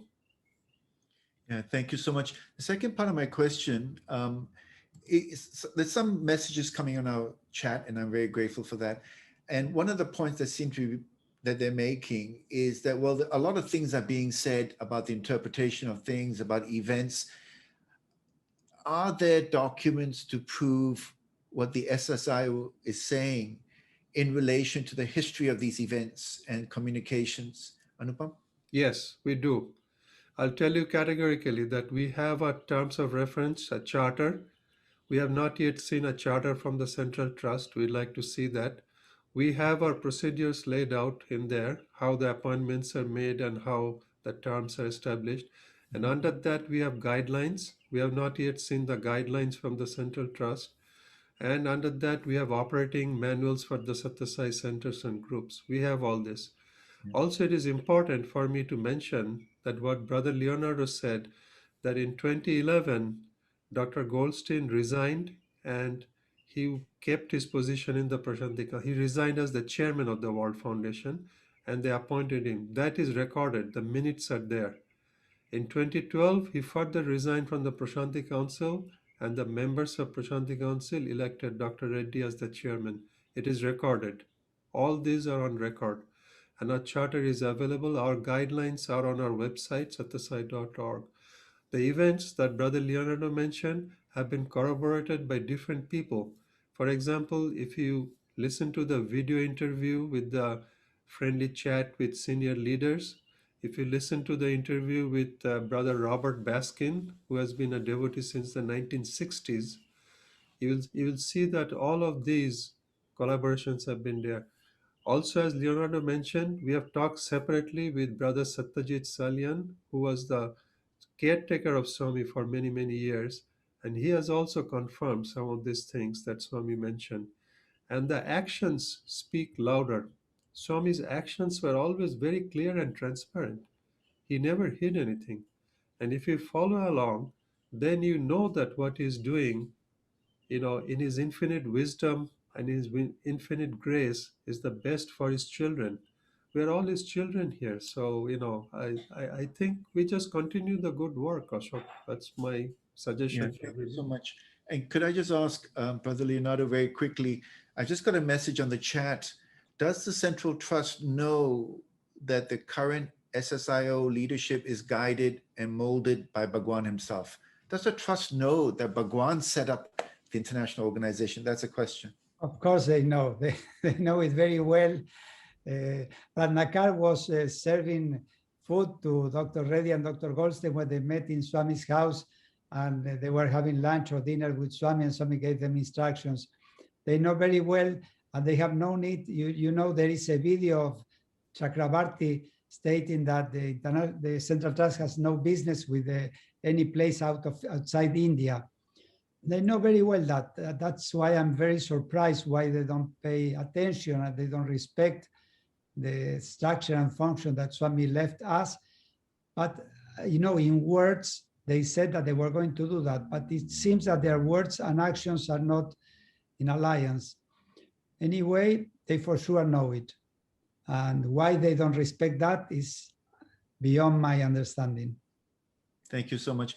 Suresh, I'd like Brother, I just wanted to add, Brother Ashok, you're an attorney. When you go to court, especially in India, here we use the Bible, there we use the Gita. You swear over the Gita or the Bible. Do you ever swear over an amendment of the Gita or the Bible? God's words will always stand. The 10 commandments haven't become 15 commandments today. Still 10. Thank you so much. Suresh, I'd like to come closer to home, if I may. And I've got a question, if I could just read it to you. Sairam, I'm asking this question on behalf of some devotees from Penang, Malaysia. Unity normally does not come without any tolerance or compromise in any family or organization. In this case of the formation of the Global Council, we see so much tolerance. About 80% was done by Central Trust. And it looks like SSIO does not want to compromise just 2 more terms of reference to make the unity for the whole world. This is another chat that's just, other message that's coming in is the 99% was all agreed. It's just that 2% which the international organization could not agree. What do you say to that, Suresh? To your devotees in Penang, Malaysia. I think when you opened up and you said coming back to home, I think this is a very important point in the sense that let's make it very humanistic. At the end of the day, a devotee, we very much feel for the agonizing moments that the devotee is feeling right now. Confusion. It's actually unnecessary for this entire process to take place. Really unnecessary. Honestly, if this has been properly managed, the announcement itself could have been made by consulting everybody. I mean, there should be workshops. You have seen mergers taking place. When company A, company B, company C is supposed to merge, there's a whole lot of processes taking place. Sometimes merging takes place 1-2 years later because even the terms of references need to be agreed upon. So when company A stands up suddenly and announces that we're taking over B and C, that was a shocker. So that in itself is a real a big shock for everybody. So change management has got a process. You cannot just suddenly, like a knee jerk, do that. It doesn't happen anywhere. It doesn't happen like that. So that is why this whole reaction is of that nature. I'm not answering your question directly, but I know because you take the opportunity to speak. So I'm just putting in the word. But the point to this is that the entire agreement or the entire discussion is on the terms of reference. So to say it's 98% correct and only 2%, it's really not true. Not true. Because we know, we have studied this, actually we can, so many hours, day and night, we are looking at it. Honestly, 60-70% is not there. Because most of the terms of reference means what? In terms of reference, what are you supposed to be doing? Terms of reference defines us. Terms of reference describes us. So technically, that is what we are disagreeing, because at this point, it is directly contradicting to what Swami has said. So really, it is not 98% agreement, and it is not 2%. It's more than 50-60%, 50, maybe 60%, it is not in agreement, because the main core function of the terms of reference, it was not in agreement. But we were willing to work on it, in the sense that the discussion was going on, we were refining that, when suddenly we were abruptly stopped because of that letter. So we can't proceed. But as what Brother Leonardo said, if ever the doors still open back again, then yes, probably we should sit down and discuss. Yes, there are some devotees also said to us as well, that what is this, a few lines here, a few lines there, why can't you just agree and go forward? Why don't we come together first and then change from within and all that? You know, this is all the dynamics people speak. And I can empathize with that, because this is what people are saying.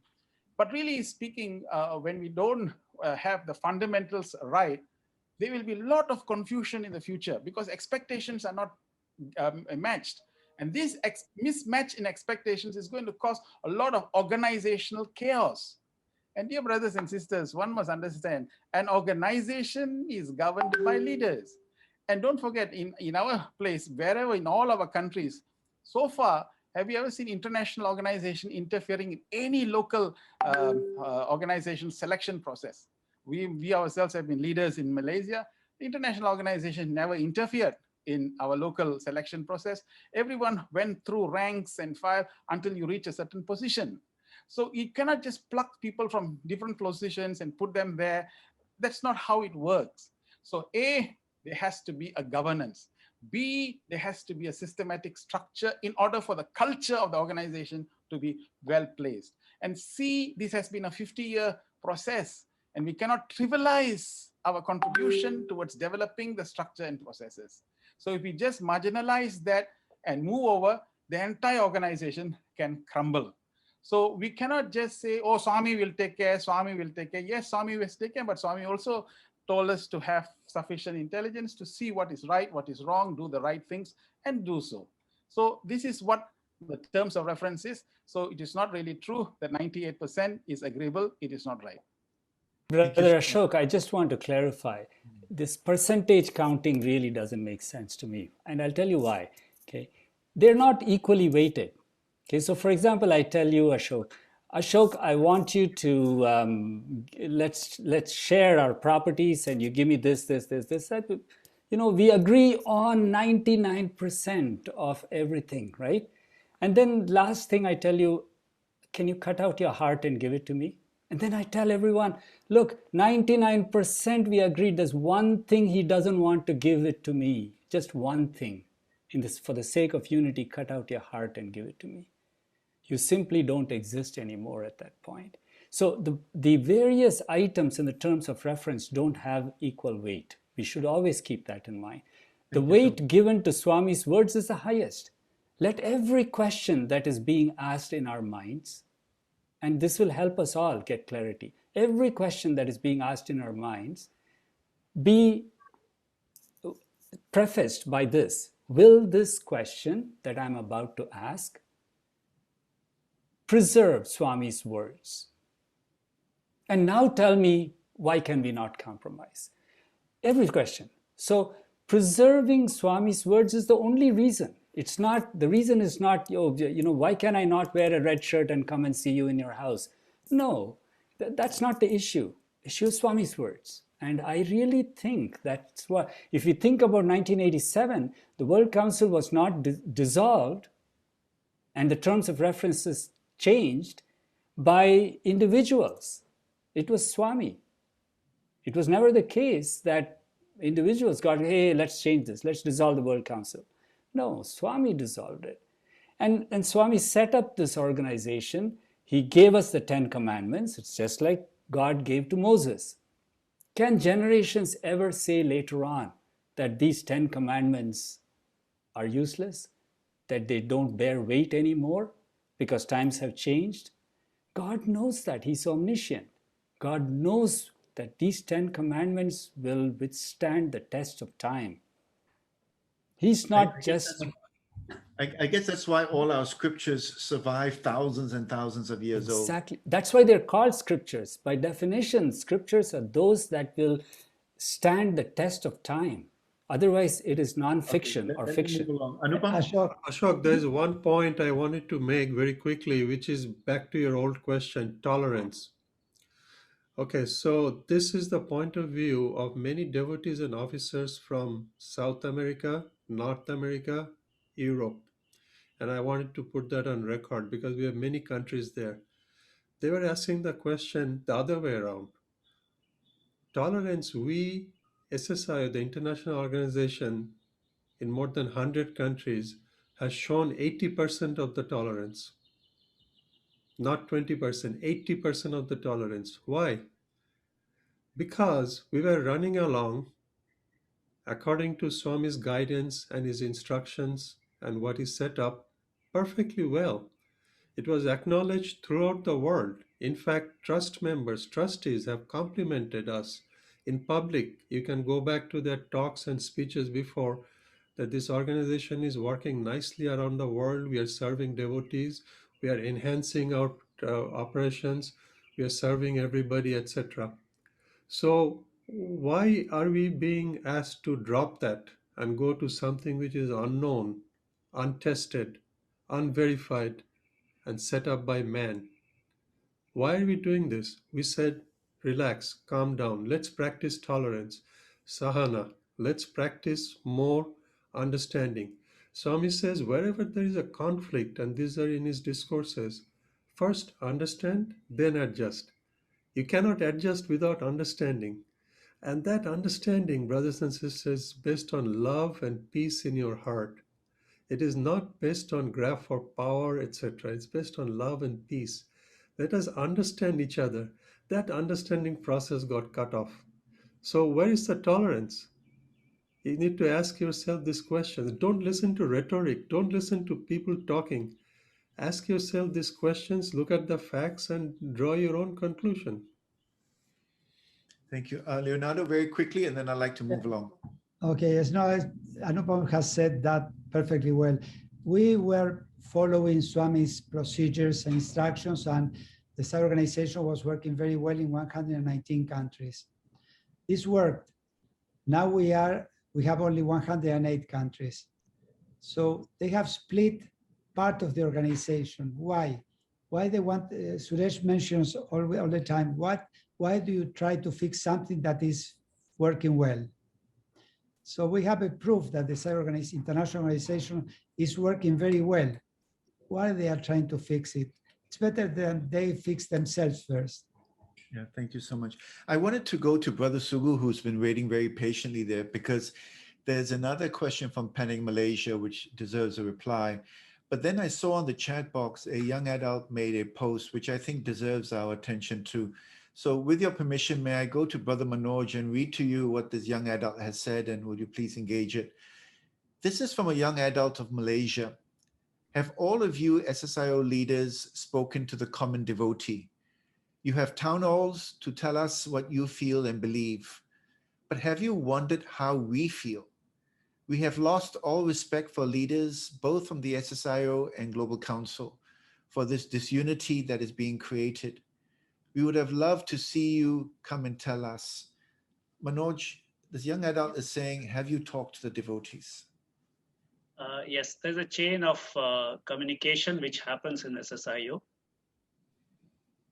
Any matters which are discussed in the Prashanti Council meeting with the zone chairs, we attend that. And then what happens is that every zone calls the NCPs and it is discussed. And from there, the NCP discusses with the center presidents, because in all our emails or communication which come from Dr. Reddy, the one line is always written: please communicate this message to all the center presidents and all the devotees. So because it's for a zone chair or for Dr. Reddy to talk 120 countries, it is not possible. So this line of communication is always there. And apart from that, for young adult, there is always a young adult leader who communicates with the zonal young adult leaders, and from there it is conveyed to the young adults. So the communication has been always been there, and is so precisely done, because for this global council initially, Dr. Reddy thought that initially it is matter of not, it doesn't concern the normal devotees. It only concerns the top officials. So it was told only to zone chairs, and zone chairs discussed with the NCPs, and a decision was given to Dr. Reddy that yes, this proposal which was given to us in November, it needs clarification. It is not acceptable to us, and that's what it was conveyed to Dr. Reddy, and it was conveyed to Central Trust. But later on, when the things went further, after 3-4 months, these communications were told, and suddenly there was an announcement that those who will join Global Council, they will have these privileges. It came as all of a sudden, and then again it was communicated to the devotees, through the devotees, through the NCPs. So there is always a communication, and it has been always followed strictly in writing. So I don't think there is no communication from our side to the. Thank you. Can I just say to the young adult, thank you for your message. I really respect you for putting that forward. I will give Suresh Govin your name, and will you please ask your leaders around you his contact details? And I'm sure Suresh will be very happy to talk to you. I will give him your name. Yeah. One thing is that I actually empathize with that youth, because honestly, from the eyes of the youth, what is happening now, they will definitely be what he says, disrespect, because this is not what they would have expected in a home. Happen now. There's a psychological breakup, and they feel the stress and the tension that is happening. Yeah, so that is there. But I just want to tell that, like in some countries in my zone, the center presidents, and they have taken decision without asking and without consulting the young adults. Yeah. And the young adults are asking the center presidents, how come you have taken decision without taking our consents? It has happened in different countries also. Yeah, so let's make a note of it. I think the young adult deserves our respect. And sir, I will pass your name to Suresh and be in touch with Suresh. I'd like to move along. Sugu, if I could get you on, Sugu, there's a question I'd like to put to you, because I think it is important. This is from Penang, Malaysia, where people are expressing some concern. If I could read it to you. Sairam, I'm asking this question on behalf of some devotees from Penang, Malaysia. Why did the SSSIO Malaysia keep denying the actual fact that they had already ceased the communication with the Central Trust in this matter? SSSIO Malaysia President's letter does not reflect the truth and bridge the trust of the devotees around Malaysia. A spiritual organization cannot operate without the basic principle of Satya. Brother Sugu, would you like to comment to this question? Sairam to all. My humble pranams to the lotus feet of Bhagavan Sri Satya Sai Baba. Thank you, Brother Ashok. Actually, SSIOM do not communicate with Central Trust. Neither did Central Trust communicate with SSIOM. I make it very clear. Our liaison has always been, as per our constitution and the way we practice all this while, is through SSIO. So it is not true that we have ceased communication, because there was none. In fact, even in the recent, all the communication Central Trustees have done is through some individuals only. It is not through SSIOM. That is point number one. But yes, even in about a few years ago, we have the council has invited the trustee to come, Brother Ratnakar, to come to Malaysia, and he participated as a guest in our convocation, one-day convention. Yes, it's true, with Uncle T.J. Krishnamurthy.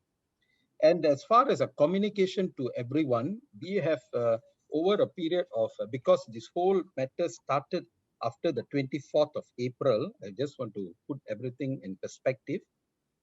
From 24th of April to say 17th of July, that was last Saturday, we have actually communicated through our mails on the 3rd of May, 19th of May, 4th of July, where we have said, and the 4th of July, we said that there is communication between the three parties. We were surprised that the communication stopped. But however, until we get the clarity, we will continue to be as we are. That means, according to our constitution, we will be our liaison is SSIO, which is stated very clearly in the Malaysian constitution. Then again, on the 12th of July, we have stated very clearly, we'll continue with status quo. And then some people have misunderstood what is the meaning of status quo, and they have asked us to explain. You see, the point is, they thought we are neutral. We are not with SSIO, neither are we with the Global Council. It's not true. We have already got a house. We are not standing outside the house and trying to choose SSIO or another house called Global Council. We have already got a house, our liaison with SSIO.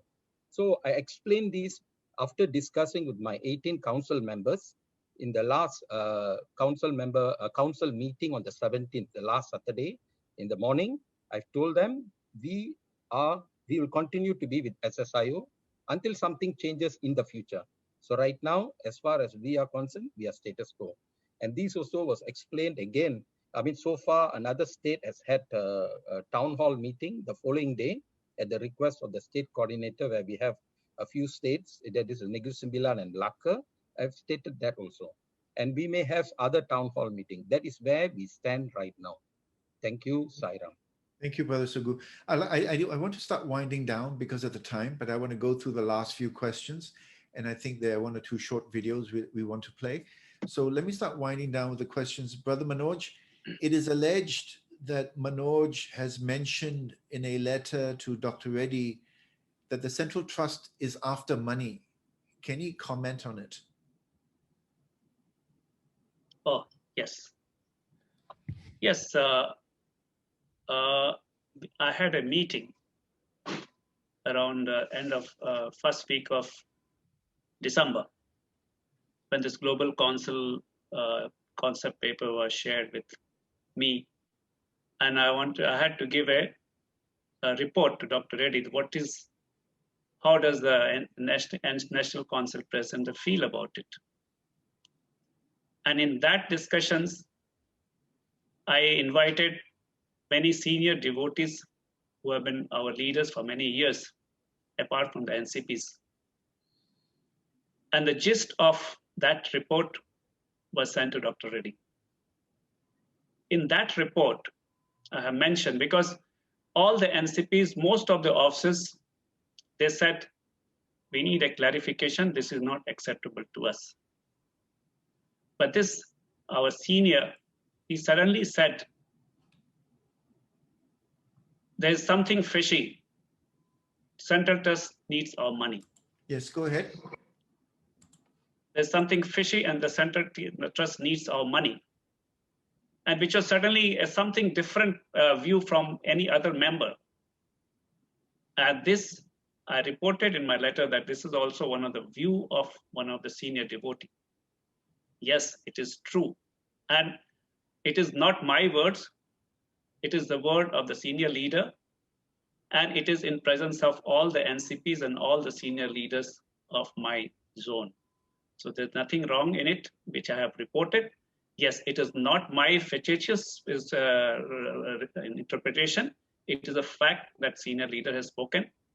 But I have to disclose that senior leader has already joined Global Council. So let him reply to Brother Ratnakar about this. Sairam. Thank you.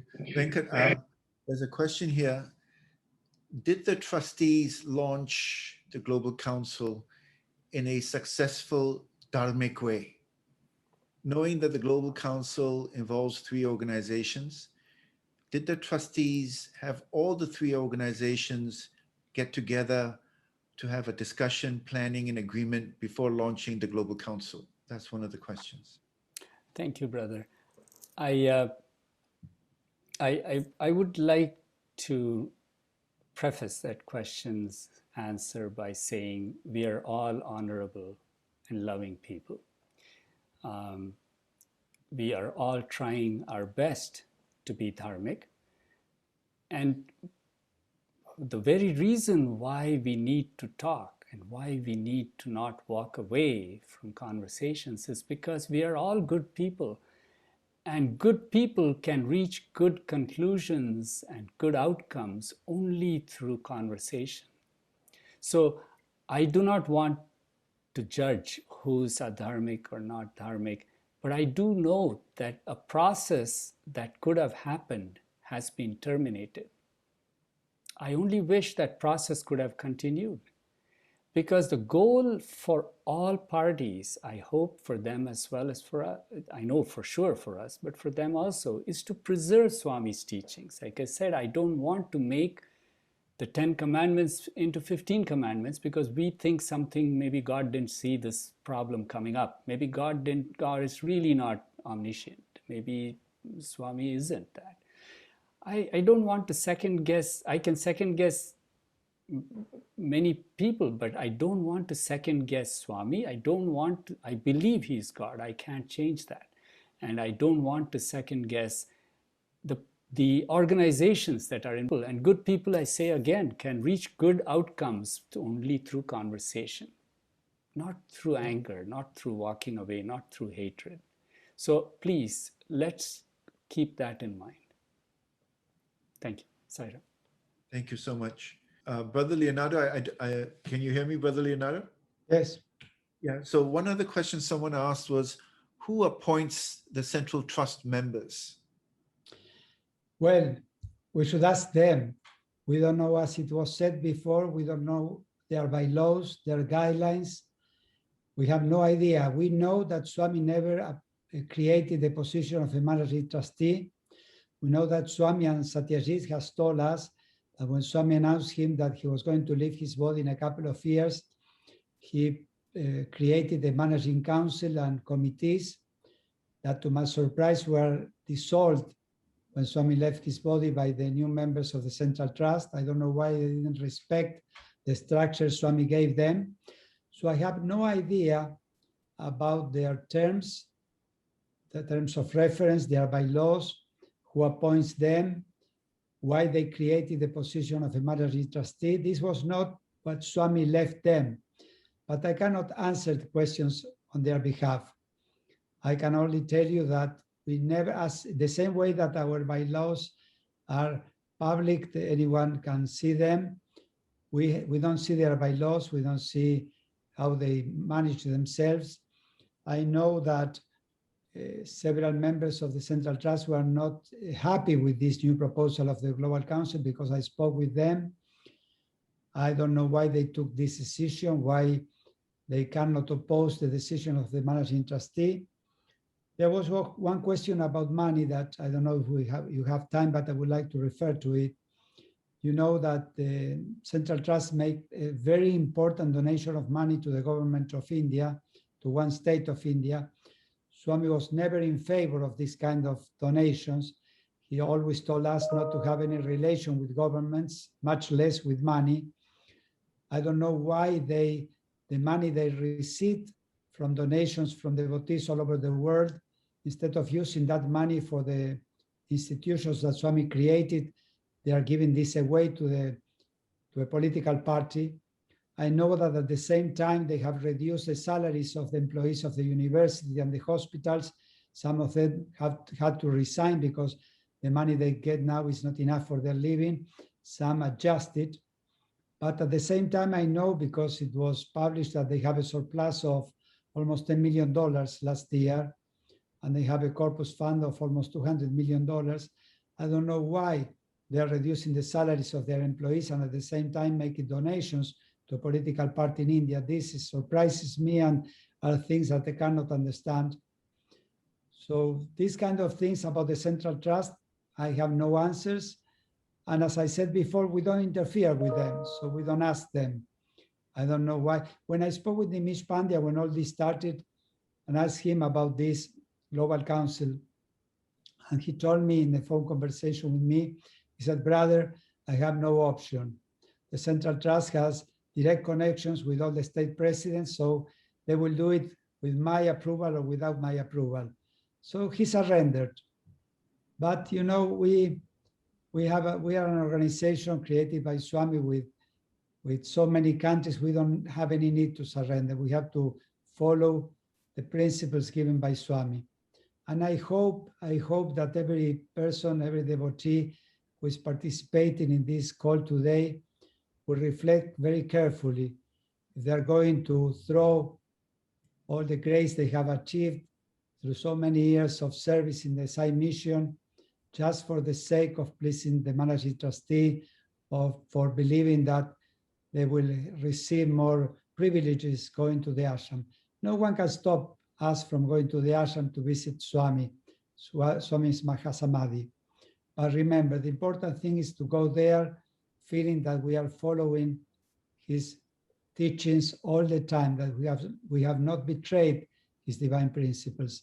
So I hope that every brother and sister in this call will reflect about that before taking a rash decision. Can I ask you this as a follow-up? Do we know how long the managing trustee will serve as a trustee? No, we don't know. According to I don't know. I don't have any idea about the bylaws. I know that the bylaws given by Swami to us for the World Foundation and Prashanti Council are for life. But I don't know what are the terms of reference for the trustees. So I have no idea. They are for many years. Everybody's asking us about how long we are going to be. I tell you, according to Swami's decision, the members of the Prashanti Council and the World Foundation are for life. And I think that they might have given the same privilege to the members of the Central Trust, but he only appointed Ratnakar. The others were not appointed by him. So I have no answers for that. But let them ask all the people that have questions about our term, let them ask the Central Trust about their term. Because it seems that all these people have, as I said before, they have put in an altar the Central Trust. And the Central Trust is just an organization created by Swami to manage the ashram and the institutions there. Not more than that. No less, no more. Thank you so much. Anupam, lastly to you, and then one last one for Suresh. Anupam, the World Foundation, Prashanti Council, SSIO, who the heads are, how they are selected, how they are governed, the financial accounts, were all this information announced publicly and told to the Indian organization or the Central Trust for their knowledge of records for so many years? Were they told? We had many meetings with them, Ashok, our response to this question, and we have worked with them very well over the years. The workings of the World Foundation and the Prashanti Council and the zone chairs are in public domain. And twice a year when we meet, we very cordially discuss issues with them. We invite the trustees to our General Assembly meeting, and they have come several times, but because they're busy people, they don't spend time. And we have exchanged ideas. Many of them have also visited us here. We have hosted 2 or 3 Central Trust members in the last 2 years. I have personally escorted some of them around. And by that you mean in LA? Organization. You mean in Los Angeles, you mean? In California, in Los Angeles, yes. And they have also visited in other places, like, for example, in Argentina, in Malaysia. Manoj knows that they have visited us in Nepal, in Mauritius, in many countries around the world they have visited, and we have cordially hosted them. So they are very familiar with our work and the structure. And they have known, at least over the last 6-7 months, how Swami started the organization, because we have repeatedly told them what Brother Leonardo just mentioned to you, how the organization started and how it is following, etc. So we really don't know the driving force behind this, except there is only one person. There is one person who is pushing this vehemently from the day one. Yeah, thank you so much. And the very last question goes to Suresh Govind. It's a spiritual question, and I thought I'll leave it to him because he's the head of our scriptural committee. And if I could just read it, Suresh.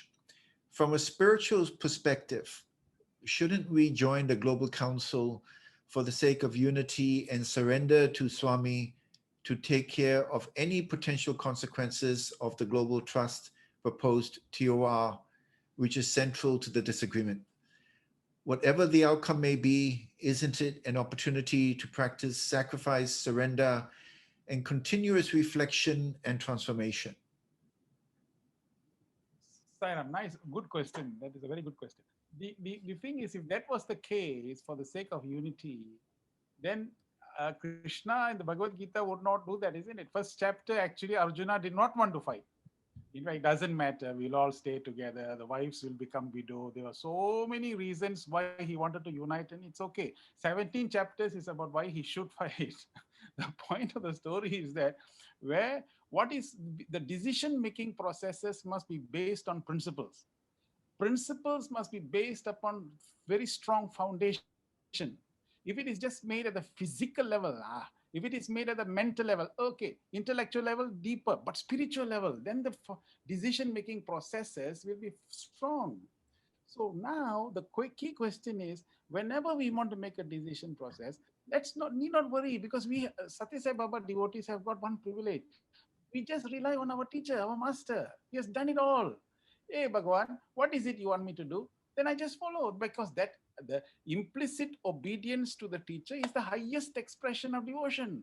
What is the value of putting a flower, saying Namaha, Namaha, Namaha 100 times, when the words that he's saying is not being followed? So the key question is surrender. Yes, the word surrender was used. Surrender to what? Surrender to what he has taught. Sacrifice is what? Actually, literally, by sticking to his words, actually the leaders here will be sacrificing. What are we sacrificing? We are sacrificing seating privileges. We are not able to go and perform. Oh, Bhagavan, we have to see you from far away behind, because we are now far away behind. But doesn't matter, Swami. We will sit wherever we sit, because we learn that you said wherever you sit, the privilege is that whenever you get connected to Bhagavan, that is your sitting privilege. Yes, Bhagavan, that is true. Okay, I can sit there, but I will not be able to perform, Baba. I will not be able to perform. Others are performing. Now maybe it is a lesson. There's an obstacle. Now we learn the opportunity in the obstacle. What is the opportunity now? Hey, my society is my limbs. So therefore, what are you going to perform in front of me? Swami's teachings and human values. Why you must perform Swami's teachings to me? I know that. Why don't you take the teachings and value and present it in the communities in your own respective countries? Why don't you spread far and wide and bring the teachings? Why come here? Okay, so now I got an obstacle. I turned that into an opportunity. You see how I'm now using my spirituality. Spirituality is not what happens to you, but how you respond to what happens to you. That is spirituality. If we can understand that basis, use these tests that Bhagavan has given us, and take us into a bigger level, higher level, greater level. Because this is what it is all about. I may not be able to attend the conferences now, that is what they say, but never mind. What they have assured us is that all devotees will go there and we'll be able to get the Samadhi Darshan. Okay, fine. But now I will not. Swami, those days I will come and take Mahasamadhi. Now I want to internalize it. What? Every time my head is put on the Mahasamadhi,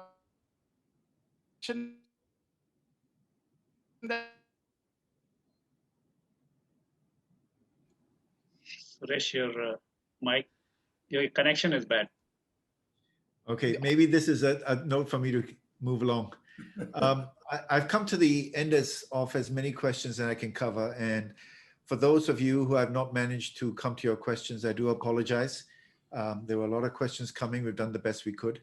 To the panel members, I would just like to read to you a message from a young adult, which has just been sent to me.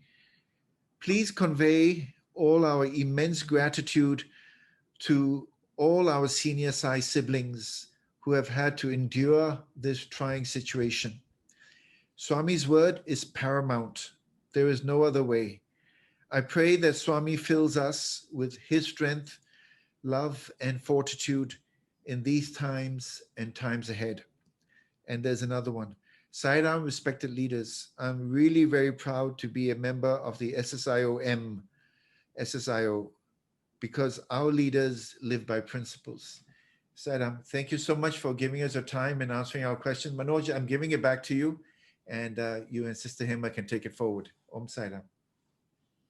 Thank you. Sairam, Brother Anupam, Brother Leonardo, Brother Ashok, Brother Venkat, and Suresh and Brother Sugu for clarifying the doubts which many devotees have in their minds.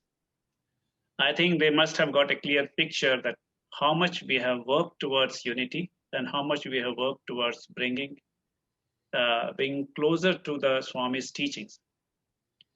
So my only request to the devotees is that, I don't know, there's an undercurrent going on that we have to register by 23rd, otherwise you will miss the train. It's my request that this date was 15 June before and it was extended further. So please don't bend your emotions and try to join, because the news which are coming are not correct. Anything which is coming is so exaggerated and so incorrect that it should not be believed as a true. It's just to bring the panic in you. So please stay calm. When the storm goes, everything will settle. Because if you get agitated and take a decision, it will not be good for you. Just stay with us and take our words. We will do best for you. And let us intensify our prayer to Swami that he will give us what we want, a journey to our spiritual thing. And for the devotees, those who are concerned that they want to be in Puttaparthi, nothing has changed. A new devotee comes from hospital and first time goes to Swami and bows down as a gratitude, and he becomes a devotee. He doesn't need a global council paper, a certificate to be called a devotee. Swami never gave any paper for people to come. So this signing of global council has no consequence to your devotion and to your spiritual growth. So I request all brothers and sisters to stay tuned to Swami and stay tuned to our programs, our satsangs which we are doing to get you connected with Swami. And with this, I thank all the devotees, all the people who have helped, all the media people who have helped. Thank you from bottom of my heart to making this clarification very meaningful. And I thank all the brothers and sisters who have given the questions. I hope we have done justice and given you the clarification from SSIO. Now go and sit back at your altars and decide what is your decision. Because here we are not forcing anybody to go or not. It is your decision, and Swami will guide you in the right direction. With that, I thank you everybody for joining this, and I give it to Sister Hema, where we have a nice video of Swami, and then we'll close the meeting with the three Shanti. Saira.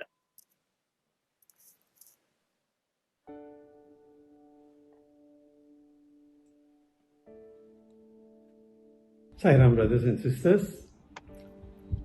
Our Sai organization is in such a crisis today that none of us would have even dreamt of it. I ask myself, is this a natural disaster ordained by the universe? Certainly not. We are in a situation that has been created by man, and we are not in any critical path that decisions should be made immediately. In view of that, I suggest that none of us should make any decisions out of fear. We should have faith and confidence in Swami, and we should work towards unity. May the leaders get together and come to amicable situations that does not divide the devotees of Swami. Thank you and Sairam. Sairam, dear brothers and sisters. we are very fortunate to know our beloved Bhagavan. And in that, Swami has mentioned that we should utilize our association with him as much as possible, especially by obeying his instructions. His divine command is our work. Therefore, let us earn his divine grace by following his divine command. Jai Sai Ram. Saya Poa Krishna Putra adalah pendiri pertama Sai Center di Sumatera Utara. Pada saat ini, saya diberi kedudukan terhormat sebagai penasehat daripada senioren SSGI. Anda semua harap tenang saja. Kita dahulu mempunyai kesulitan-kesulitan yang sama, tetapi kita bisa melewati berkat Swami. Sekarang ini Anda juga akan bisa melewati segala kesulitan. Bersabarlah, bersabarlah Anda semua. Om Sai Ram. Om Sri Sai Ram. At this time, the whole world is going through pain, fear, and suffering due to the pandemic. It is painful to note at this time the Sai organization too is afflicted with disunity, which is sacrilege to Bhagavan Baba. Unfortunately, some chose to politicize for personal gain and glory. All devotees must use the wisdom of higher self to rationalize and pray to Swami to guide us to unity. Only in unity our prayer can be effective. As the Lord has said, unity leads to purity and divinity. Let us pledge to make this world a better place for all. Samasta Loka Sukhino Bhavantu. Om Sai Ram. The question is, go with SSSIO or join the Global Council? Answer is easy. Stay with the international organization. It is organized and appointees are delegated by Swami himself. It is his command. They demonstrate love. Others use bribe and threats of losing privileges to motivate you. Their proposal would be illegal in most countries anyway. Laws and cultures are different everywhere. Besides, Swami says Prashanti Nilayam is your home, your mother's home. Most of all, Swami uses only love to invite you to come. Not a take it or leave it attitude. Stay with SSSIO. Sai Ram. Om Sai Ram. My pranams at the lotus feet of Bhagwan Sri Satya Sai Baba. My name is Mohan Leo and I was one of the members from the SSGI Advisory Board and ex-NCP of SSGI. I would like to share with you all about my opinions with regards to the current issues that we are facing in the organization in the world. As we are aware of, there are issues that occur due to several different views, opinions, and suggestions at the higher level member of the main Sai organization in the world. I would like to highlight one thing here, that we as Sai devotees, let us all come together on this and pray to Swami for his guidance rather than ours. We should pray that this situation will be resolved soon without any further impacts. I would also suggest not to be so quick in making judgment calls, as you have to remember that Swami will provide the way and he is the ultimate solution. And we have to remind ourselves that we are in the end just an instrument of Swami, and let us all bring the focus on what he had just, which is unity in diversity. Help our, hurt our, and last but not least, love all, serve all. Thank you, Sai Ram.